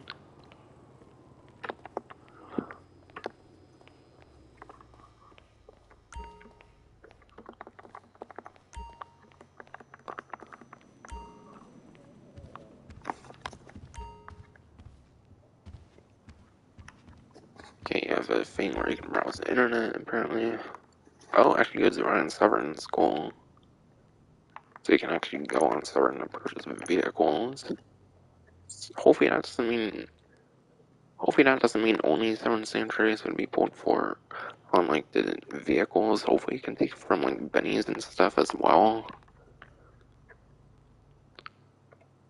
Yeah, I don't know, man. That's just that only 7 vehicles will be in this dealership. You owe me $20. Which would kind of be unfortunate. Minus the Dubsta. That's not actually available for purchase normally. I'll talk more about that later.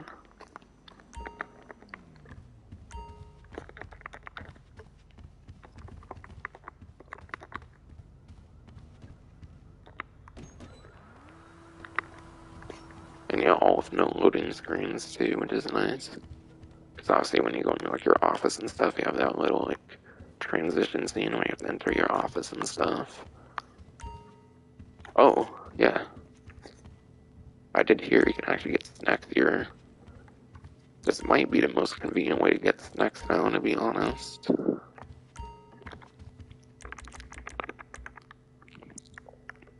But yeah. I want to say this is the only place. Oh, for medical research max out, okay. But yeah.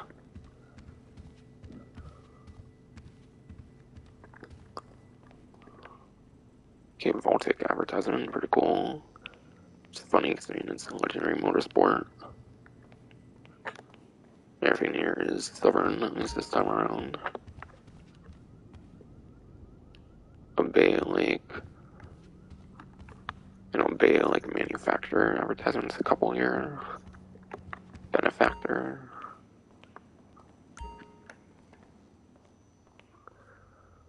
Honestly, it's pretty cool with seeing some of these different, like, advertisements and stuff. This one gets some very good life in here.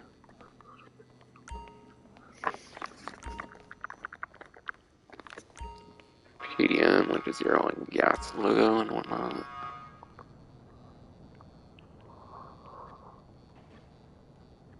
Oh yeah, that's cool. Some vehicle, like, manufacturer t-shirts and stuff in here.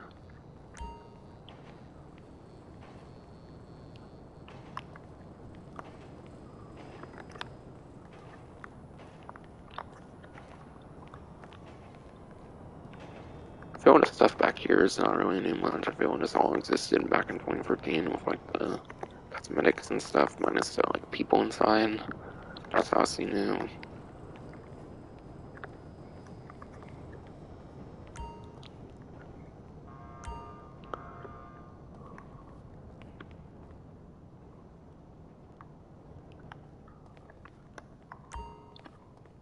Uber Log, Benefactor, Banshee Finger, Zooms. Cool. The Bravado Banshee, obviously, is for the manufacturer.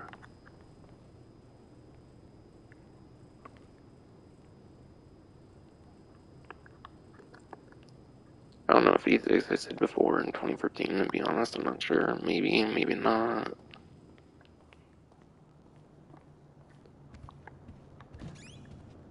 There's a little, like, separate office here. Cool.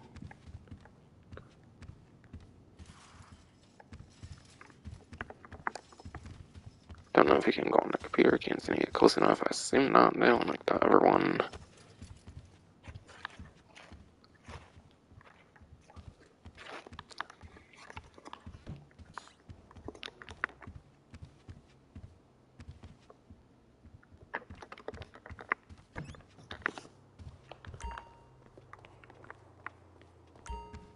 Hi there. And this is where you do the repo work now in the actual office. So you're no longer gonna step it, like, outside. You step it inside now. I should. Simeon's employee of the month because he doesn't have any employees, I guess, at this point. So that's pretty on character on a rare occasion, I guess. I guess he doesn't consider an employee of the month. Would have been cool if your actual character was on there, that would be nice. Simeon being an employee of the month. That's pretty egotistical. Egotistical, whatever.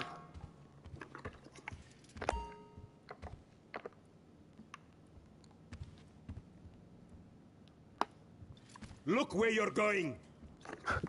Oh yeah, she has dialogue if you bump into him and stuff, cool.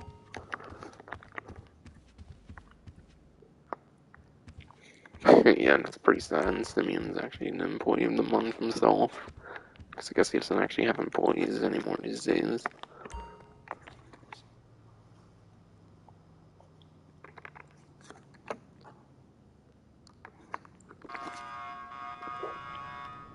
And yeah, going in these wire, talk about the cars and explain all they mention it and whatnot. But yeah.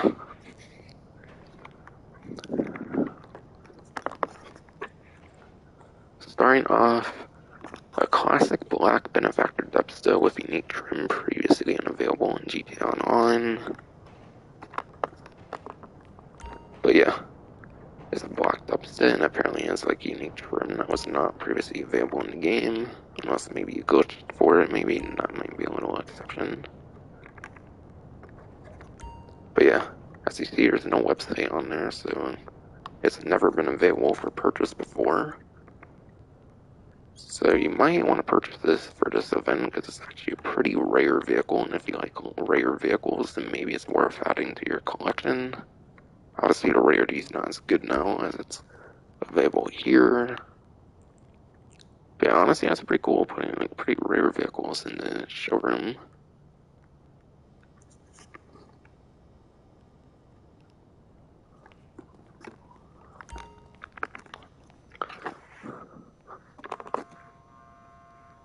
Next, there's the Chevrolet Picador in a matte light gray, paint job and pinstripes livery.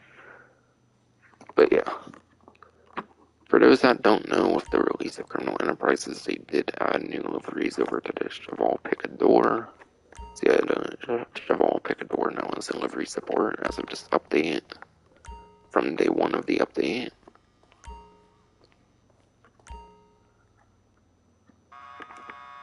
It's pretty cool that they featured the Picador giving a new livery support.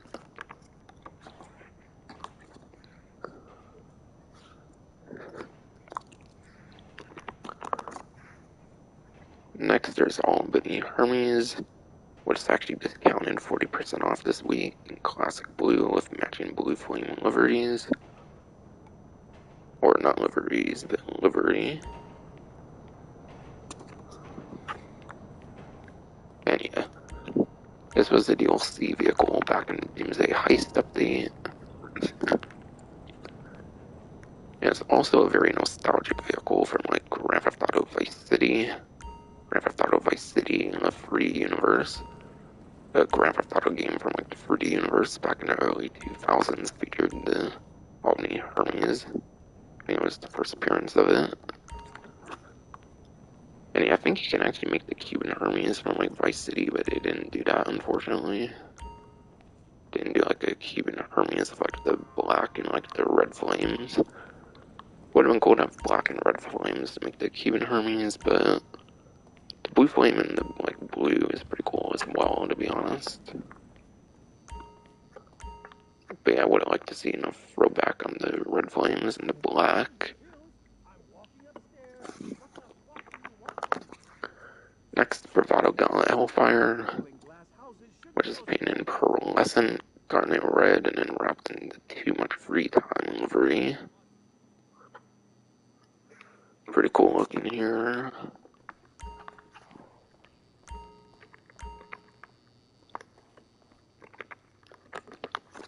And last but not least for this week, there's a classic Harbor Blue, my bot sleeping number FF, in the Sakura Tree livery. So, Sakura Tree livery with Harbor Blue.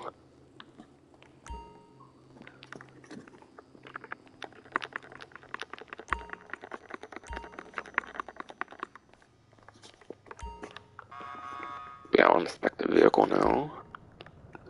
But yeah, we're actually wait. I don't know if I actually mentioned the snack thing, but yeah. I know I mentioned that there were snacks here, but I think the only other place where you can get like snacks without going to like a loading screen or something is like the actual like stores from like day one of the game where you have to buy them and they only have like a limited supply and whatnot. So because you don't have to go into a building with like a loading screen, I think this makes it the new best way to get snacks actually, so that's pretty nice. Might be very worth going back here just for snacks, to be honest, if you're not big on looking at the cars and whatnot. But yeah, as it's not on the website, the purchase price for the Dubsta is $75,000. So $75,000 for the Dubsta here. And it's actually the Dubsta 2, which is a rare version of the Dubsta. But yeah, Dubsta 2 apparently is like a rare version of the Dubsta. It's actually a rare version of the Dubsta here. So not only is the vehicle not for purchase, it's the rarer version of the Dubsta as well, because there's a couple different versions apparently. And again, it has unique trim that was previously unavailable in GTA Online for unique trim. But yeah, honestly, I might purchase this, check it out. I want to see like how it is and whatnot. I'll at least test drive it for 5 minutes though, because that's how long you get. Yeah, you can test drive the vehicle until timer expires. Test drive until timer expires. Hold triangle will return the vehicle to the motorsport and the test drive early. But yeah, pretty cool. You can freely test drive this vehicle.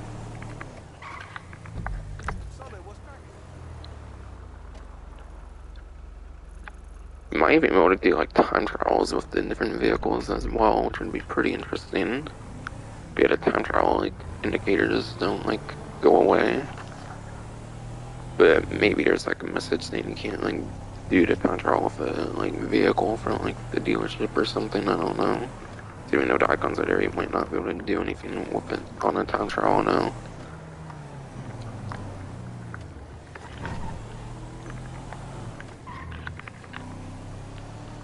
And yeah, for those wondering, you can modify a vehicle and then like have the ability to have to like purchase it after you modify it or something. But you can't preview modifications for vehicles, unfortunately, on the test drive. But yeah, there's no way to preview modifications. Would be cool if you could like do modifications, just see them and whatnot. Okay, I guess I might have another export vehicle or something. Damn it. Hopefully you can get out and just kind of return it, that'd be nice. But I'm not sure how that would work. Sounds like you have to hold triangle to return, but what if you just press it, I wonder. Yeah, you can't modify a dealership vehicle here. Because obviously you don't officially own it.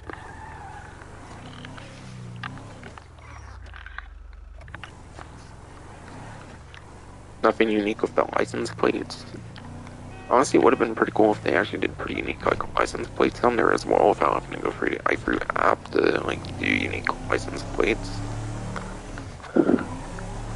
Would have been cool if they had like different themed like license plates for like real world like pop culture kind of references and whatnot.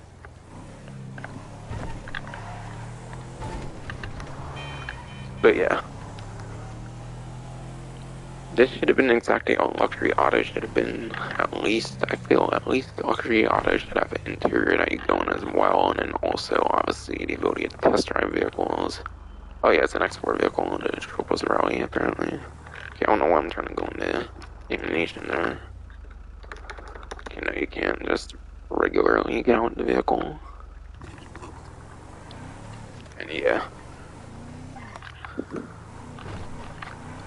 Want to kind of drive this into water and whatnot, see what happens.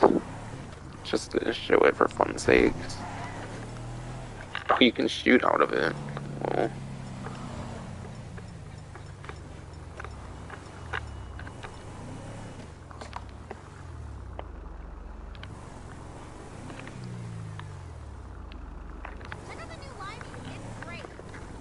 So I guess that means you could technically get a water level as well. Maybe when you're doing this. Don't really want to use a weapon per se now. I don't know.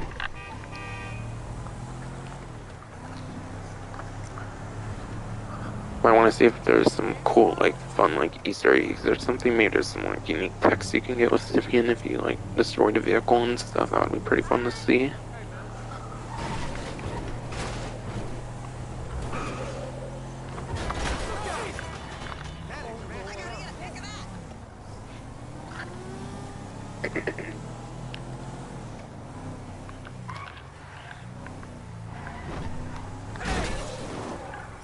Fuck you, Simeon. Totally not a reference to that one mission where Franklin has to crash into the window and whatnot there.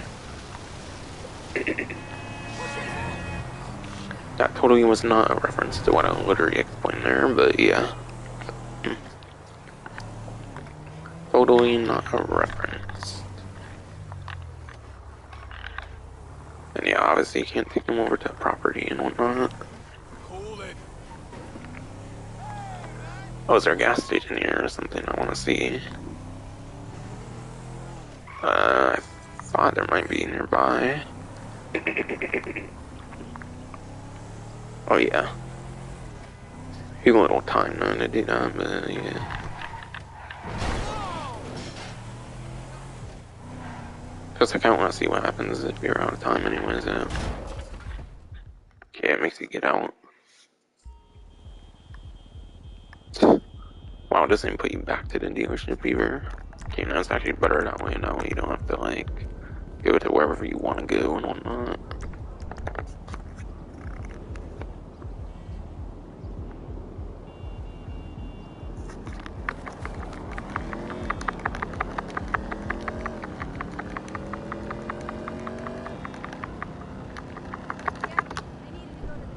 We gotta get that money, yo. We gotta get that money.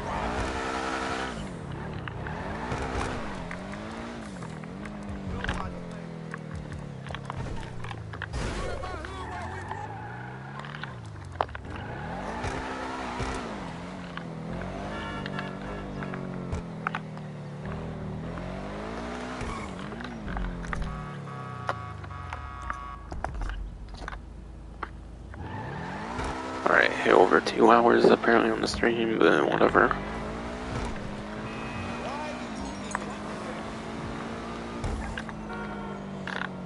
Fortunately, you still get the text of the ever missions. But yeah, there might not be every like moment text anymore with Simeon at least. That would be nice.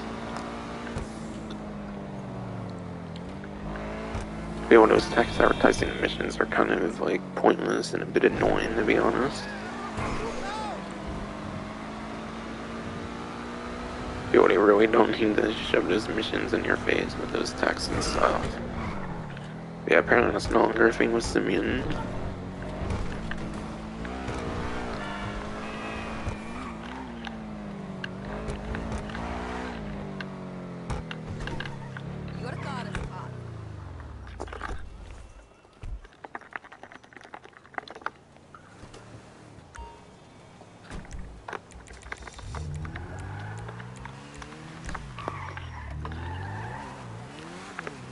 Yeah, hopefully I don't get any more, but I wouldn't be surprised if I do. Because I don't want to get too much more distracted on the stream, but it's hard to pass up these export vehicles since you get that little bit more reputation with them. To eventually hit the rank 1000 hopefully, but probably never going to hit that, to be honest. GTA 6 and like 7, 8, 9 and whatever else they decide to do. But let's be real, they only care about GTA at this point, and that's why they focus on GTA instead of Red Dead Online, which is a newer game. But the older game is focused because it's the money making cash cow, but yeah.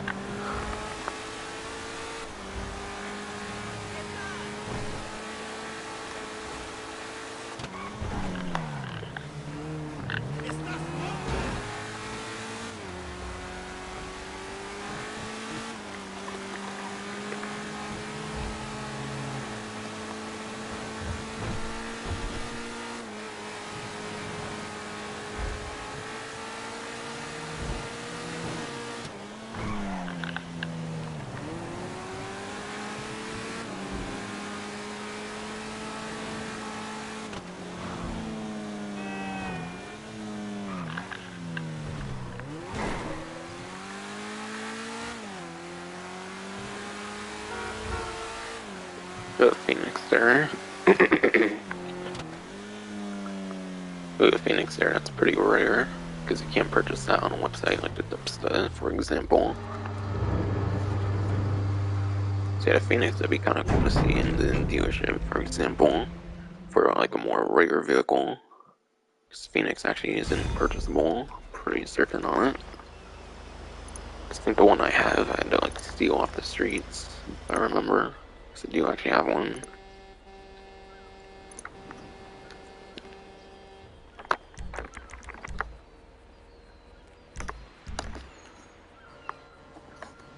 But yeah, might want to mess around, honestly, with Simmons dealerships if he has some more like hidden like tags. Similar to like Michael in like the story mode, where if you shoot like rockets at his house and steal like the vehicles there, he'll text about it.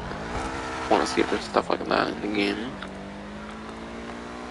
I feel like they probably added some sort of like new Easter egg like that where Simeon texts and stuff, but not sure though. I didn't really watch anything about any of that. So I don't know what I would search for something like that, to be honest. I don't think.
But yeah, don't think you can use weapons in the dealership, obviously, but I'm wondering if there's a way to like blow up the vehicles and whatnot. Maybe if I were to get like police attention go here, and that could be like something interesting to do.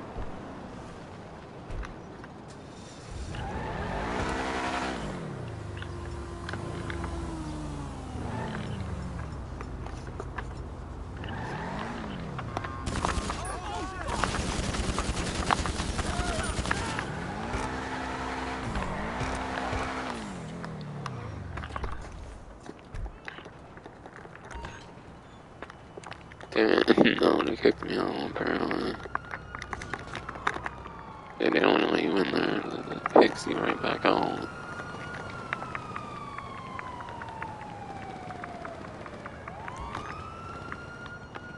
Yeah, it should be close enough for like RPG or something.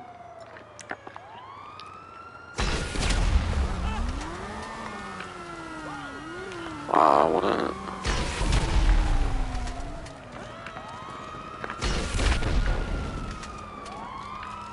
Bruh, come on. Damn it.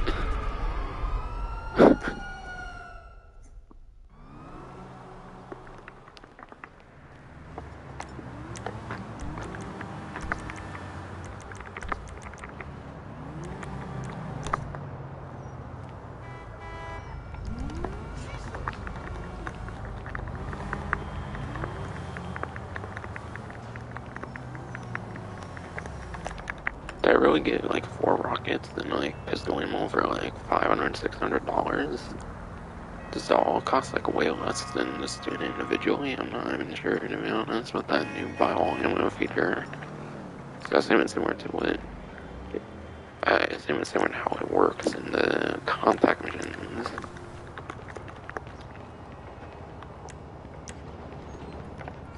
Damn. Friendly from... Wait, does it say while passive mode's active? What? This isn't passive mode, what the hell?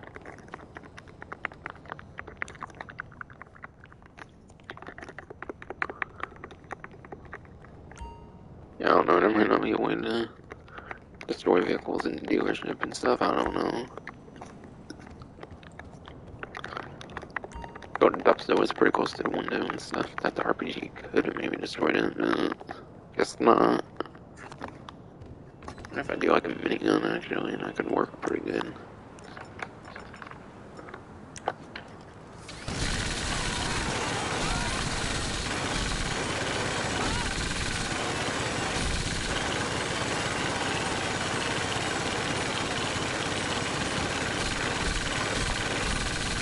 Oh, what? It's like an invisible wall. I don't know.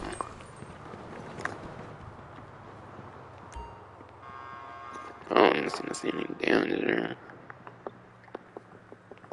Probably be easier to shoot something from like that one, to be honest.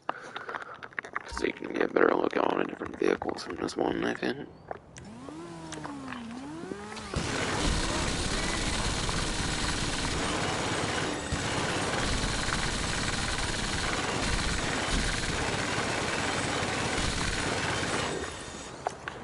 Yeah, it doesn't seem it does anything, unfortunately.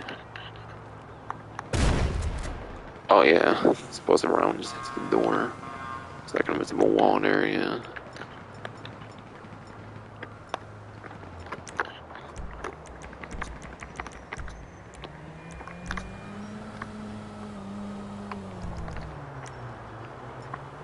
Alright, yeah, as expected, it doesn't do Mark II ammo.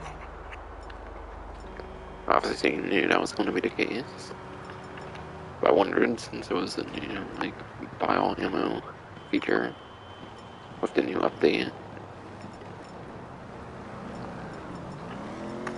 It is fucking garbage. I'm so used to there have been 4 sniper rifles now with that new garbage sniper precision rifle, and that shit sucks.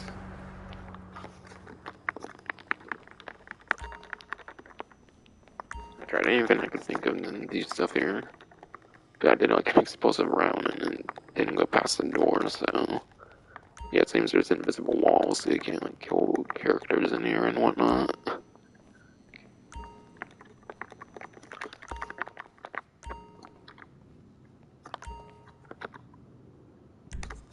do some more dubstep test drives, because it's rare and whatnot. So again, I want to like see if there's any like Easter eggs or anything. Like when destroying a vehicle and whatnot.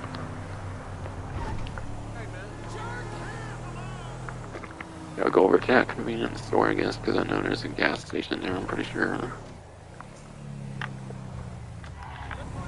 But yeah, it seemed like submerging the vehicle in like water would probably trigger the same like response if there's a simian response or something. Like a text message response when doing that.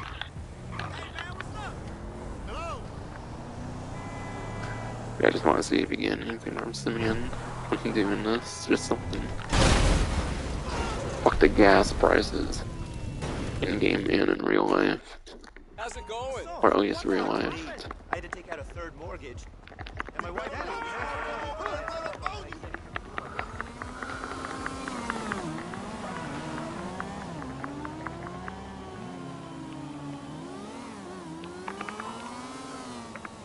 He didn't seem to react to that instantly. I was hoping for a response from Simeon or something.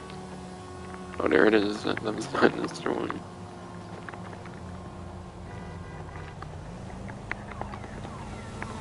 Oh, wait, I want to see if you can do like a motorcycle into the dealership. It might be like an invisible wall, like with weaponry now. I don't know. I want to see if you can like drive a vehicle into the dealership, like a motorcycle or like a Panto or something.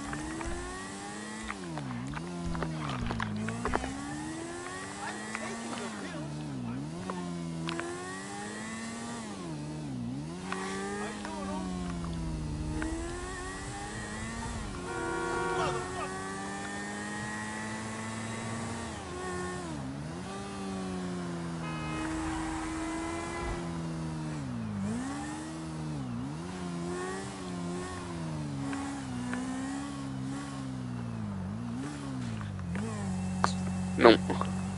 Yeah, there's an invisible wall about like the pole on this thing, looks like.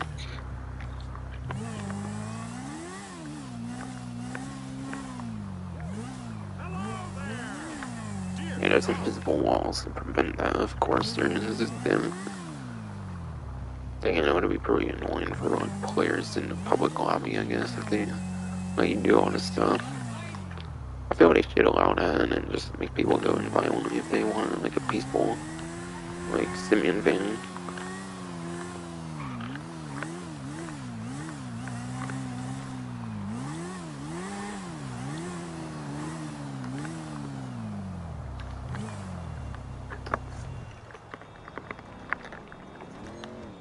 Yeah, it doesn't seem to be any fun, like, Easter eggs you can trigger if you destroy the vehicle or something.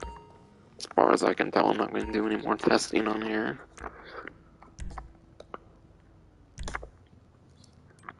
Yeah, honestly, I'm just going to purchase it for fun. I'll probably sell it after. I don't know. I don't know if it'll let me, like, select the vehicle or not if I do that, actually. Okay, yeah, it will, apparently. Carbon's error. You actually can't get shot out that well with Carbon's error, so I do kind of want to keep that. Body of the one, and the Kuma are pretty good motorcycles. Kuma's actually in Transform races, or at least one of the Rockstar ones, I think. Carbon RS is like collector's. Was like collector's edition content or something on the 360 and PS3. Damon's a cool rare motorcycle. The lost one, not the custom one. Oh gee, that's like a sort of club vehicle, collector edition. Phoenix is already like my rare vehicle, and in a route loader I have like pretty rare customization on the route loader.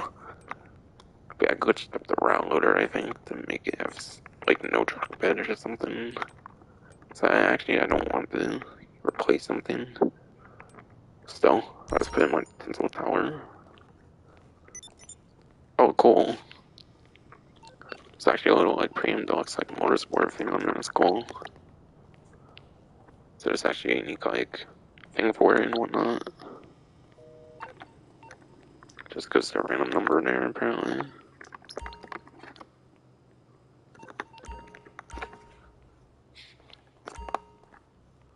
What did mean cannot currently inspect the vehicle with?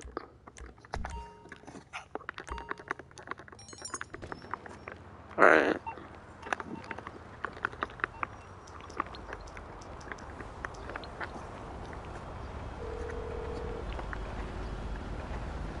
I'm on the clock. What you want? Some wheels? It's on the way.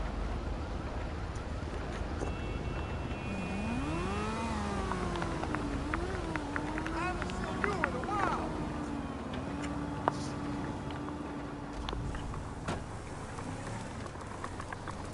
Already had Xeons on it, okay. But yeah, I'm not gonna keep it, I'm just kinda gonna mess around with it more just to see like how it looks in the custom shop. Like I know it's from day one, but I think I heard the window tint might be even darker than like a limo tint. It could even be like pure black window tint that was only available in like the 7th gen systems, I think.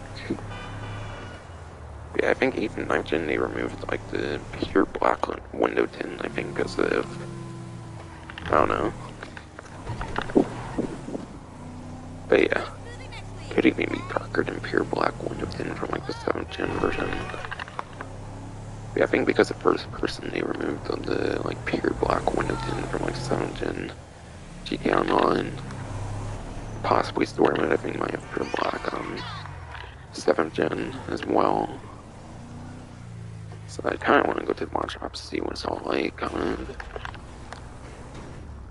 What's wrong with her now? It's kind of a bit of a waste of money to get this and stuff. I'm just gonna sell it anyways, but yeah.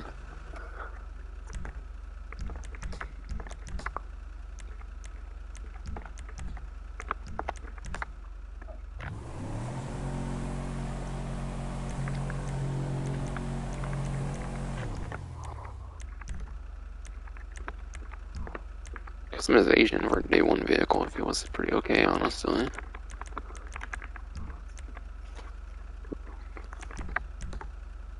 Alright, yeah, automatically came with Xeon.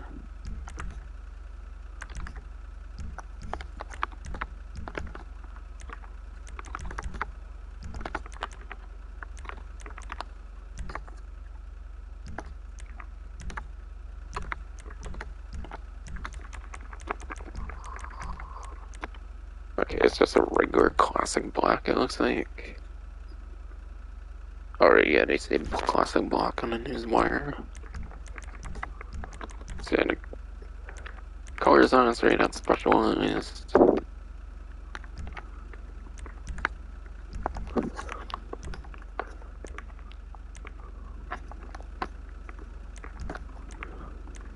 So, okay, yeah, it doesn't even have a trimming customization, so you can't normally customize the trimming. Okay, actually, it looks like it might just have a limo tint soon. It doesn't even have a darker tint.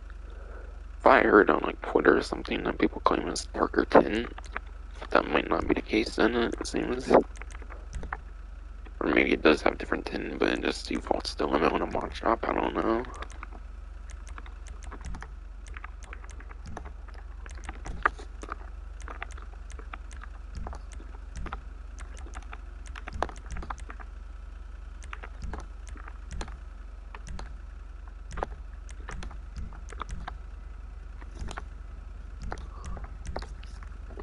Right, it's the stock rims.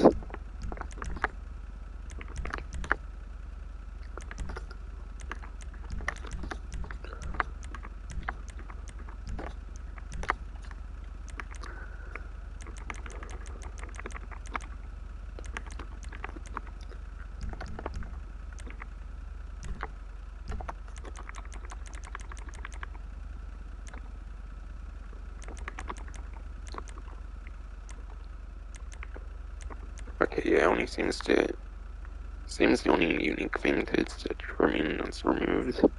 And obviously you can't purchase it normally, so having it for the dealership is pretty cool. But I guess the rarity value of it now, technically. At least for this week, the rarity is not as good. And obviously that will permanently impact the rarity as well, in some capacity. So if you want a depth set, make sure to pick one up for sure. Because it's not normally available for purchase, and it's not having a website when I purchased it. And showed it at the dealership.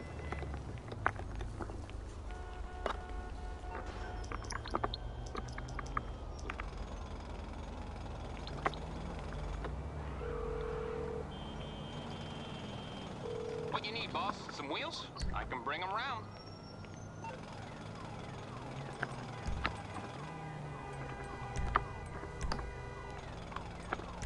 It's coming at you.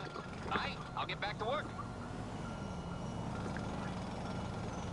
But yeah, I'll still have to go over some discounts and stuff, and then yeah, I might do the gameplay side of things, but even I might want to play.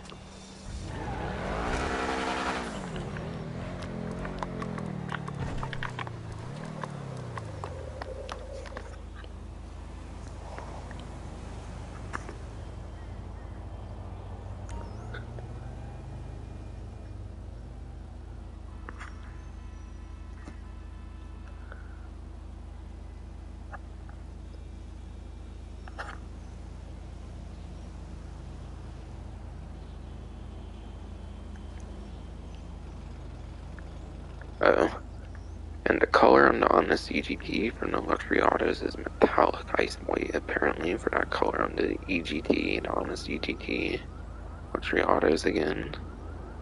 Because apparently the newswire states that.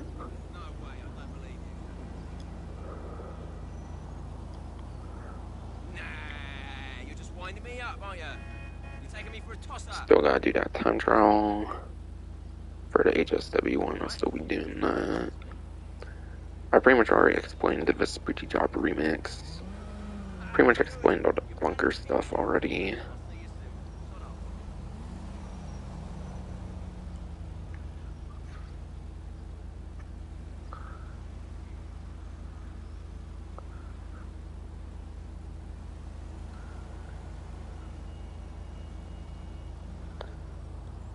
Alright.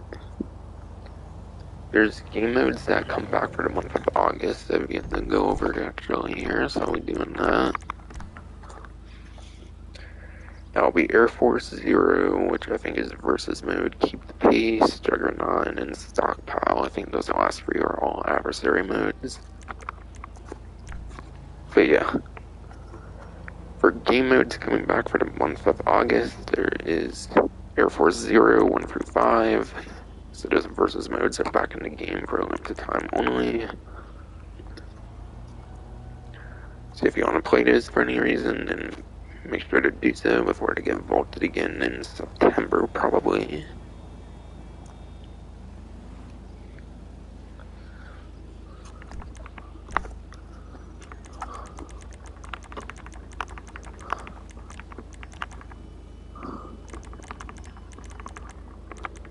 And yeah. Regular Juggernaut comes back. So Juggernaut 1 through 7 comes back here. Keep the Pace as well.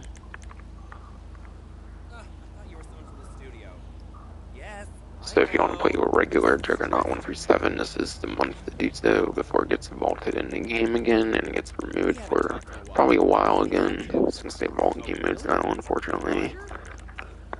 But in the case of Juggernaut, it's not really that huge of a thing to miss out on, since there's always the bunker Juggernaut. Diamond also has Juggernaut, and I think even Missile Base even has Juggernaut too. But if you want to play the exterior versions of Juggernaut, then those will be for a limited time only, otherwise you permanently have the interior Juggernauts.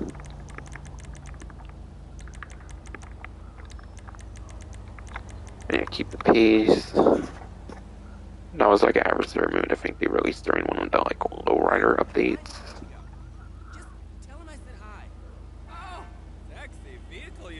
sounds like one of those, like, kind of sounds similar to like the Velocity VIP work where you have to be above like a certain speed, but except you're not in a vehicle with like rocket boost and it's not in free mode, it's in like a separate lobby.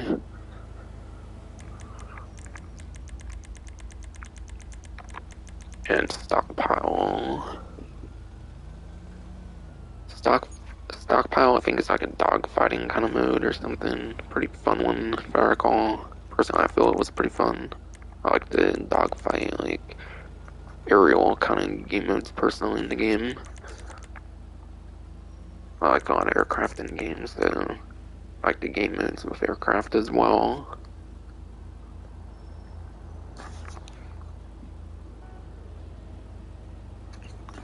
But yeah, those free adversary modes return for a limited time only.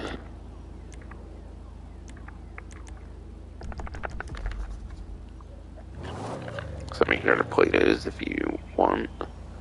But yeah, obviously future event weeks might put them on like money opportunities, so it could be worth kind of waiting to play them for certain event weeks if they do end up being money opportunities and stuff.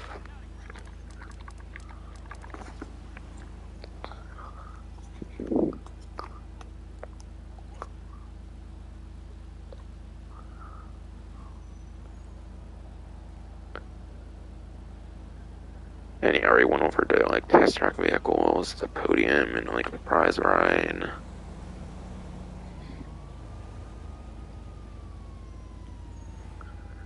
Okay, I think I just have some discounts, and then I think I'm actually only going to be doing the HSW. I kind of want to do a research mission for the $200,000, but I might do that in like another stream where I go over some of the like new like business stuff that was added in the update that we have to cover so far.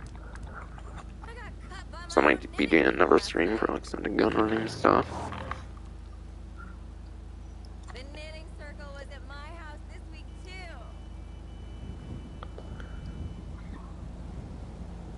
I know. Usually we're knitting when that happens. We tend to use razor blades for the next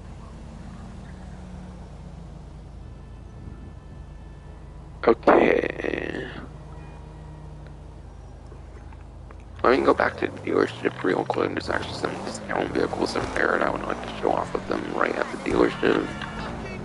I think it mentioned the Hermes, but I don't think it mentioned the number FF being on discount, but apparently that one's also on discount.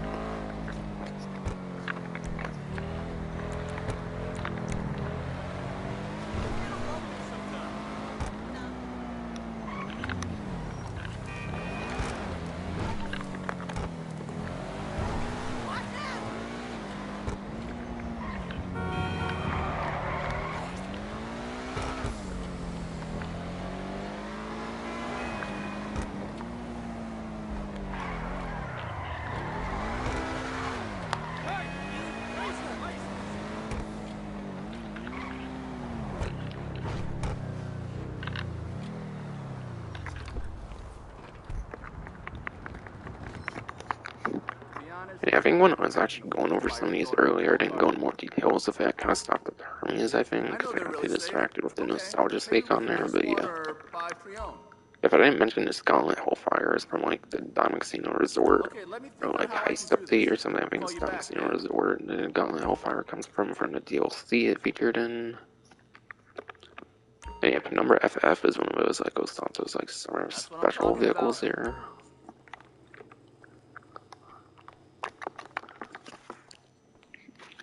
But yeah. But yeah, like I mentioned, Omni Hermes, I did mention that earlier, was 40% off, but I didn't really go in details of it. Okay, let me actually test drive it for a second. I want to show something with it, because it actually has hydraulics automatically on it, I think. Even though it's not a lowrider, it actually has hydraulics on it, similar to like the Slam truck, for example. From like the Coyote Heist Update. Might not be like typical hydraulics, but some kind of hydraulics. Might be hard to show it off because of the time of day, but yeah. Okay, yeah, I lowered it a bit to the ground there. Okay, I think they're automatic hydraulics. I don't think you can control it manually. It's pretty unique in the sense that it actually has hydraulics on it for a normal, non-Benny's vehicle. That's pretty cool.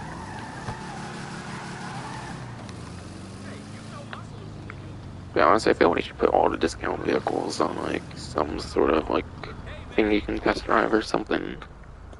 With the Simeon dealership and the like test like track, they can have at least like 8 vehicles to test ride. Guess it wouldn't make sense. Guess it wouldn't make.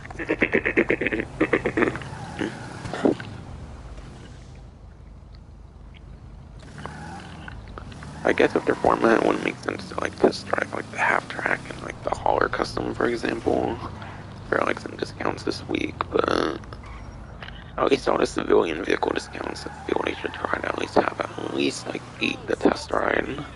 Because there's 3 in the car meet, and then there's 5 in this motorsport now.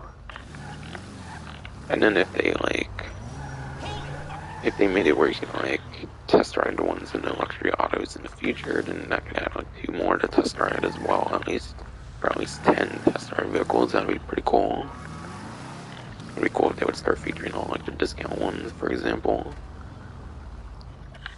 And for completion sakes, they could have like a menu or something, maybe where you could like do the more like unrealistic ones, like outside the dealership, but not be able to like see them inside the dealership, like again the half track and like the power custom. But it wouldn't make sense for someone to have those technically. At least the civilian ones, they should like test ride like all the discount ones, especially. Thinking that could make it a bit boring if it was just discount vehicles, because I like the uniqueness of the Dubs 2 that you can't normally purchase on the website at all. So again, if you want that Dubs 2 for purchase, this is definitely the way to do it before it changes next event.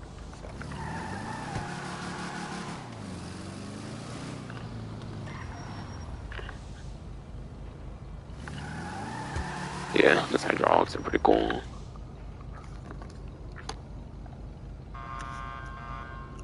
Yeah, in that sense, it's pretty cool.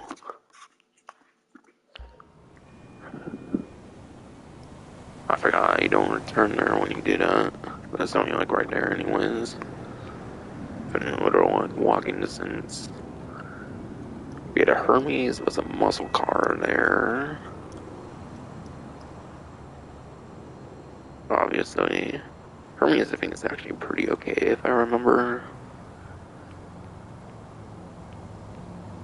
Alright, actually, it's not as good for a lap time as I thought it was. I thought it was actually within like the top 10 or something for some reason, I think, for a lap time even. Yeah, let me get back to it so I can actually show it better. Just didn't want to test ride the whole time.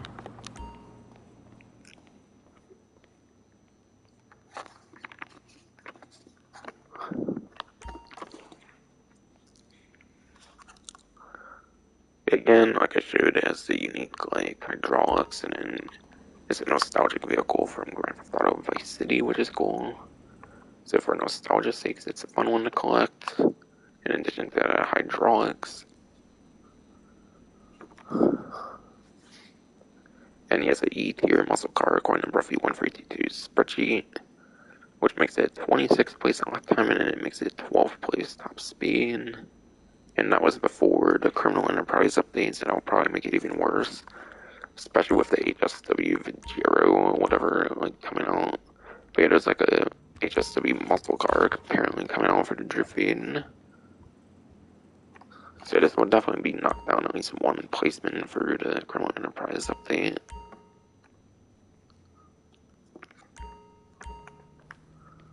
Like DLC. But yeah, performance-wise, you're not going to want it for performance, just like the unique like hydraulics, like nostalgia sakes, personal preference, other personal preference kind of reasons and stuff.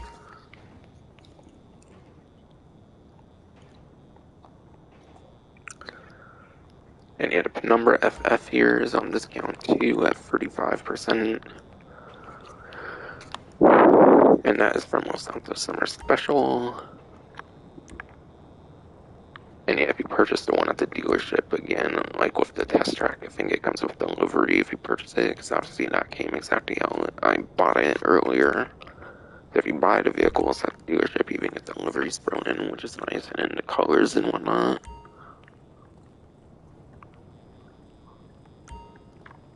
But even if it's livery and stuff, it's like 920,000, maybe it could even be like under 900,000. I'm not gonna really go on the website because it's here, but yeah. I do a little test drive on the PIN number FF. And yeah, both these vehicles, I test drive not the depths that I actually own. Stuff I want to show a faster version I could, but yeah.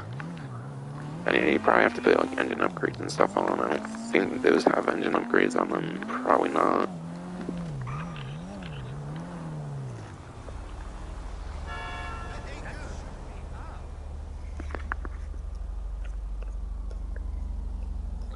Yeah, this one's a sport car, I'm pretty sure. Like the regular PIN number, for example. Alright, yeah.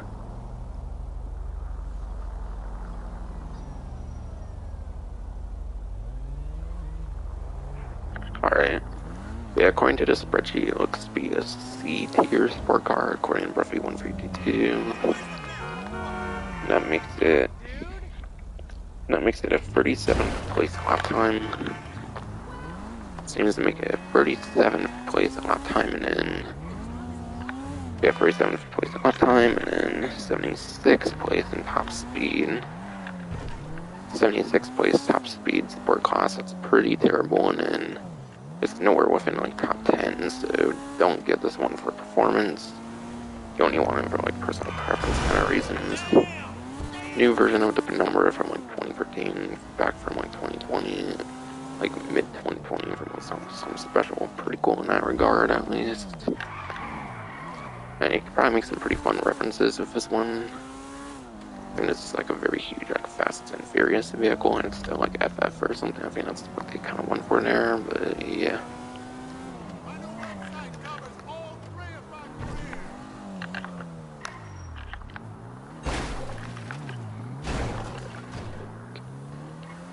Do you have to do like the button prompt in order to return it? It seems you kind of do. I'm not sure, unless you can go back here. Oh yeah, you can go back here. I want to see like the animation and whatnot. I want to see that animation, whatever.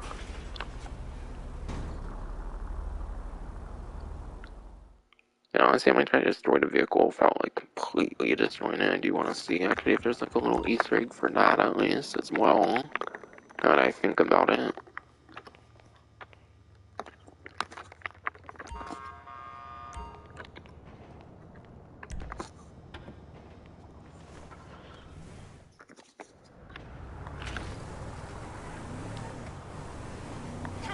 Not sure if I want to. It should be easy to crash into stuff and actually like disable the engine. I would assume, at least. Not like fully destroying it necessarily. I want to see if there's like a text for that, or if it just counts as like destroying it in any other method, like the gas pump as I showed earlier. And like maybe submerging it would probably work the same as like the gas pump, like explosion. So I'm wondering if it would just work like that, where it just like says test ride over and whatnot.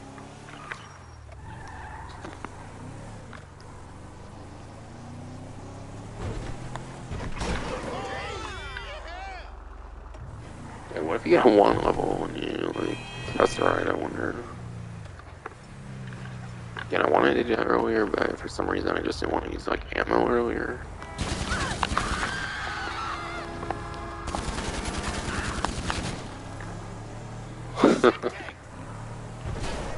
Alright, I want levels and stuff on your test rides, and then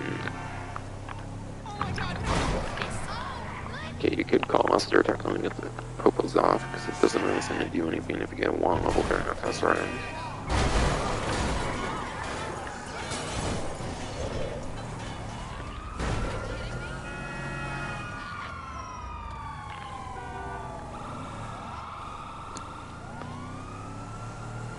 Yeah, the popos are kind of just ruining the fun of what I'm trying to do, I think here. I'm just trying to get caught on them again.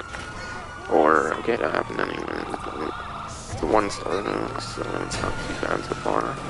So at least right now I'll deal with it.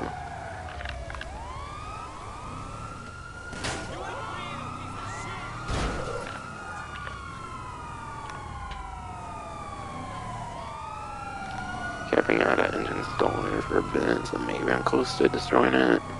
Without, like, fully blowing it up, guys.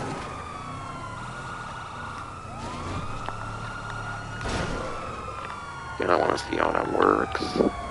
If it even changes anything compared to just flat out destroying it, killing yourself and whatnot. Like I did with the gas pump explosion. I would wonder if you like, disable it, like text message would happen. Okay, and that happens. Okay, now it just works like normal, it's fine. Missed opportunity for some, like, fun text messages from Simeon that don't seem to exist, quite frankly. How can I be of service? Okay, my friend. I'll take care of the LSPD. Leave it to me.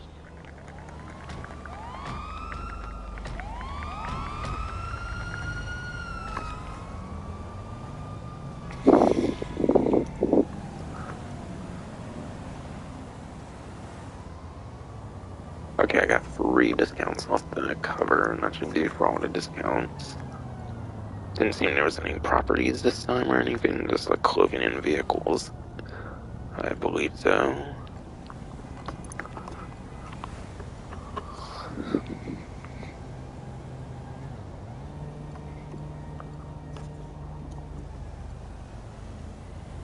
Okay, they're on the Legendary and War stock for the last 3. I think it's 4-door for Novik, I assume. Alright, yeah. I remember from the Stafford earlier, that's right. We had a Lampadati Novik, instead of being $608,000, it's $364,800. And that was a SUV or whatever from the Damasceno Resort update there, obviously. And Novik, I think, is actually pretty decent still for like SUV class or whatever, so can't go wrong with it.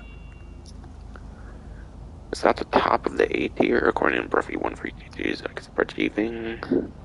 We got 3rd place lap time, 3rd place lap time, 3rd place top speed. I mean, it goes up by 1 on the 8th gen as well, where there's no HSW, because there's Astron custom HSW for HSW SUV in the 9th gen. So it's kind of within like top 3 and like top 2 for lap time and top speed, depending on like your platform, like for 8th gen. So definitely pretty good. Definitely a very good vehicle there.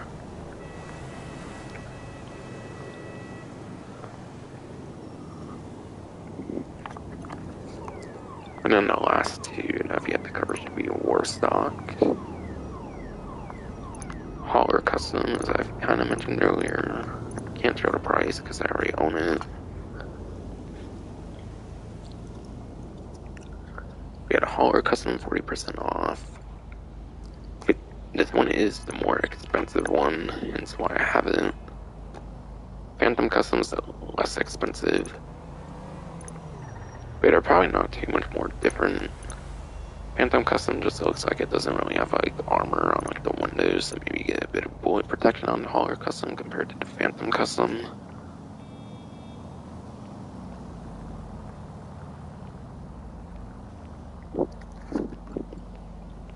But yeah, the MOC gets the access to the exclusive mobile operations, and you can add an extra vehicle storage, which is cool. So you can get 1 extra vehicle slot. So if you want to maximize vehicle slots, you get personal vehicle storage.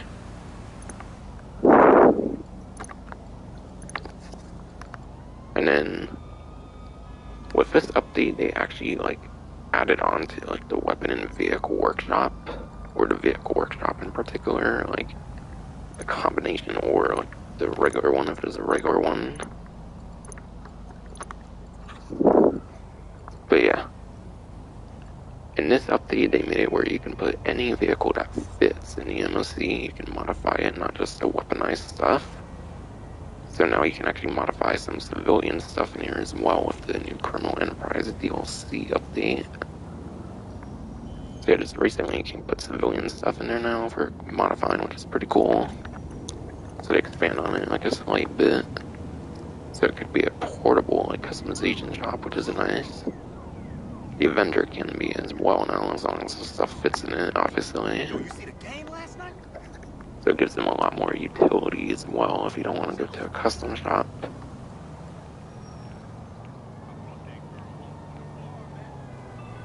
I feel the Avenger is better at that. Because you can't have the vehicle and like the personal like vehicle storage at the same time, I'm pretty sure. So yeah, the Avenger would do better at that though anyways. But still, for those exclusive mobile operation missions, that alone I feel, and the armor and stuff is good enough for the hauler custom to be worth it. You get your fucking period, we fight. And I think the weaponized Tampa would be last.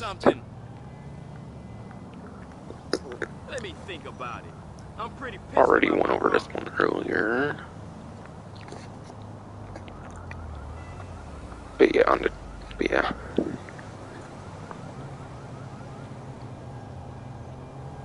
a trade price, the weaponized Tampa is $1,030,250 right now. So you could probably get this in like an hour to two. If you do like a Kyle Perico heist like each day or whatever, like once a day, you can do like 2 Kyle Perico heists, still even with the like nerfs and stuff, I would say, with the vehicle. Maybe 3 if you include modifications. But yeah, the weaponized Tampa is pretty unique with the fact that it has like the unique like dual like minigun that can rotate. Hello, Yeah. darling. How are you? In my opinion, the weaponized Tampa is the best like machine gun in the game for mounted machine gun. So that makes it very worthwhile to pick up, especially for contact missions. Especially for some of the contact missions, it's a pretty good vehicle. Particularly, I think it's the best vehicle for taking out a moving target. Yeah, because it's a really good machine gun. It's very good for taking out moving targets, in my opinion. That's the best use for weaponized Tampa. For the other vehicles, taking out moving targets. Because you can even use the guns solo. It doesn't require like other players like this insert and pickup and like the half track, for example. And so many other weapons on other vehicles require another player. Yeah, weaponized Tampa, in my opinion, definitely the best vehicle for taking out moving targets. I can't think of any other vehicle that would be better at that, to be honest. If you're trying not to destroy a vehicle and you have to like steal a vehicle, that is. If you need to destroy a like moving target, then obviously it's not going to be best for that. But if you need to kill someone in a vehicle and not destroy the vehicle, the weaponized Tampa is very good for that. To specify a bit more. But yeah. Besides for that, you can actually get like mortar, like grenade launchers on the back, which aren't really that great in my opinion, but still, as the name suggests, very weaponized. It can also have proximity mines, but the proximity mines aren't that good on the weaponized Tampa because it doesn't have explosive resistance. Because one rocket will destroy the weaponized Tampa, it doesn't have any explosive resistance. But either way, if you use the proximity mines pretty careful, it adds even more weaponry in addition to like the mortar grenade launcher and then like the dual like remote minigun, the one that can fully rotate like 360 degrees and whatnot. And then it also has missiles on the front even. However, though, they don't home into targets. But yeah. The missiles do not like lock on anyone, so you have to manually aim with those missiles though on the front. They don't home in like other vehicles do. So you better be good with manual aiming if you're going to use those rockets. And obviously be careful not to blow up the vehicle. We have a very good mission. But yeah. Very good vehicle for contact missions. With all of that being said, We can scope it. Yeah, we'll see. Chance will be better. Anyways, plates, yeah? And that should be all the discounts. So now I want to see what I might want to like do in here still. For like gameplay side of things. Thinking just HSW time trial and I'll be done, honestly. Probably.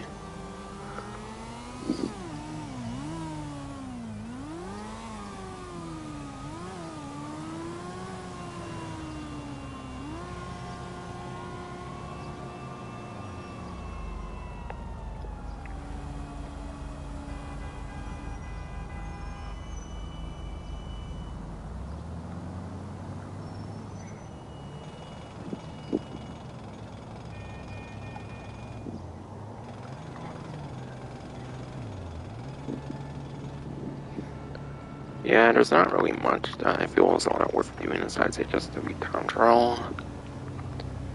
I mean, the bunker stuff I do kind of want to do, but I want to see the bunker stuff for a separate stream where I go over some of the like business stuff I've yet to cover now. So yeah, I think I'm only going to be doing HSW time trial in that case then.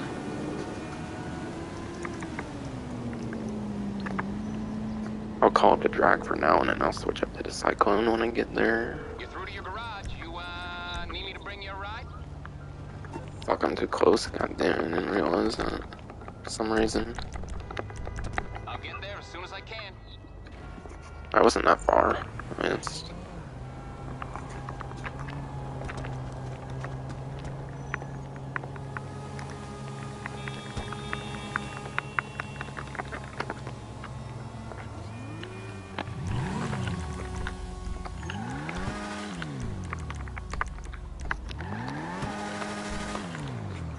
Can't believe I didn't return that the whole time for my vehicle there, but yeah.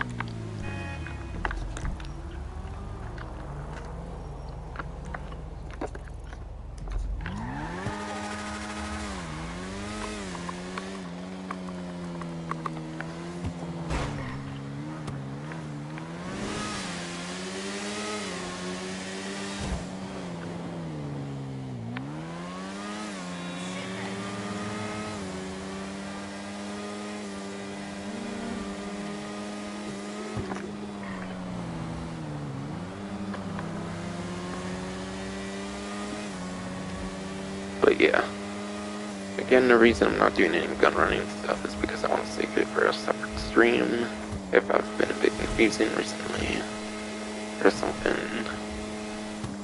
So I would do the research mission at least, because it seems like it's kind of quick for that like $200,000 like thing going on right now.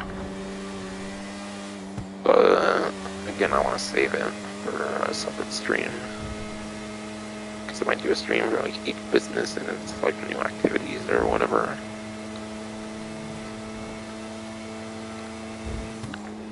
However, some of the activities like the sourcing missions are like a complete gamble or whatever.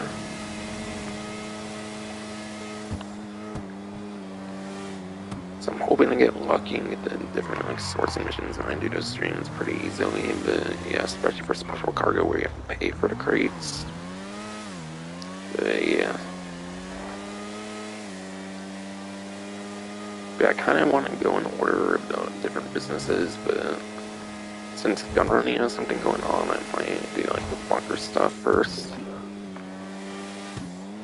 Or honestly, maybe I'll do one like off like stream and then I'll do one like on stream like afterward, just so I can get that 200,000. So I'm not going to be doing it on the stream because I want to cover it like on this different stream. Oh yeah, let me switch because I'm doing the Cyclone 2 right now for all these different HSW time trials. You need something, huh? One of your rides? Let me know.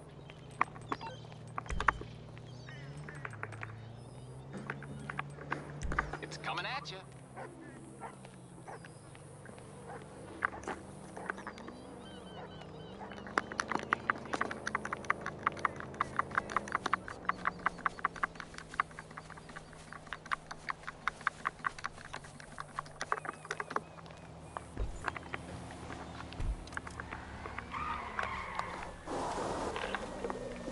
And yeah, after this, I'll be ending the stream, so I'm not doing anything important from here. If it hasn't been clear enough.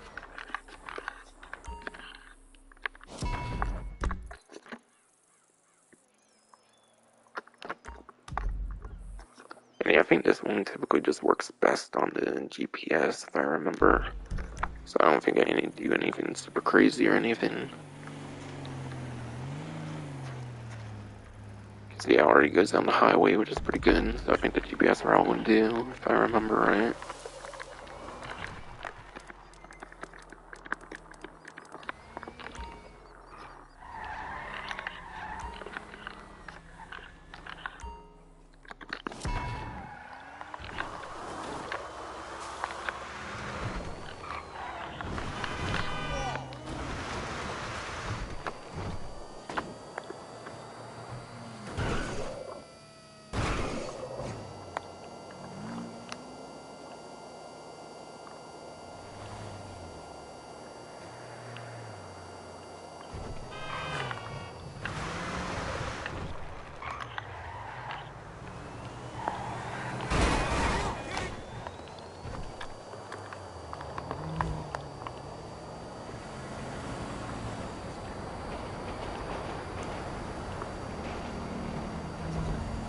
Yeah, so far it doesn't seem too shabby. Especially on some of the city ones, the second two can be kind of annoying because of the skirts I have on.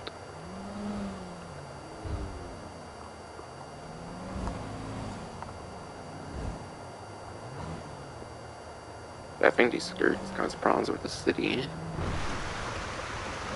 For example, so some of those city ones don't go too good on my second two. Like the last one, I think, for example, was constantly hitting like a curb or something. And would even like flip over my vehicle sometimes or something. Of course, I eventually got through it.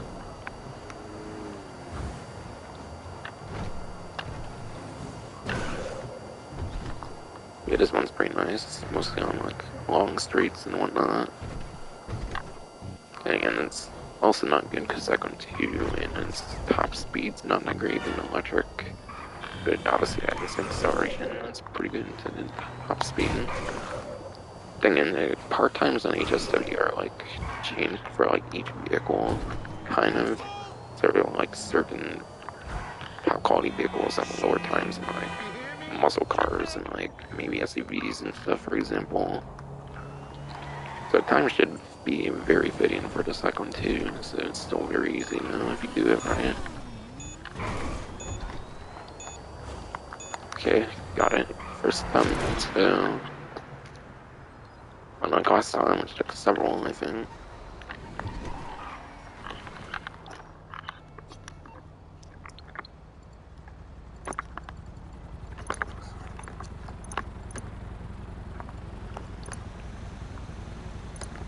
Okay, back to a little over 20 million. It's pretty nice. But yeah, I think that's probably gonna be it for a stream. Next stream, I might be doing like the special cargo business, and it's like new stuff. So I might be tackling some special cargo stuff to show off some like new stuff with it, at least. And if the stream doesn't end up being that long, then I'll probably tackle other businesses, but because I have to pay for the crates, I don't want to be like wasting money constantly and like running a session and get the different like sourcing missions. That's not how I want to do it. That will probably be pretty long streams. I'll probably just be doing special cargo for my next like miscellaneous non like event like week stream for like the week 2, 3, or etc. editions. Since there's actual new content in the game with this update. Since obviously the contract had a lot of like non like eventful like weeks before the update came out, obviously.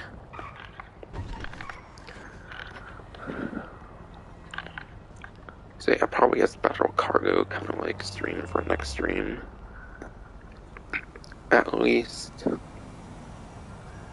Hopefully I can get the bunker by some time in the like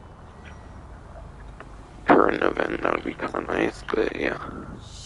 That's probably gonna be it for this stream. Hope you enjoyed.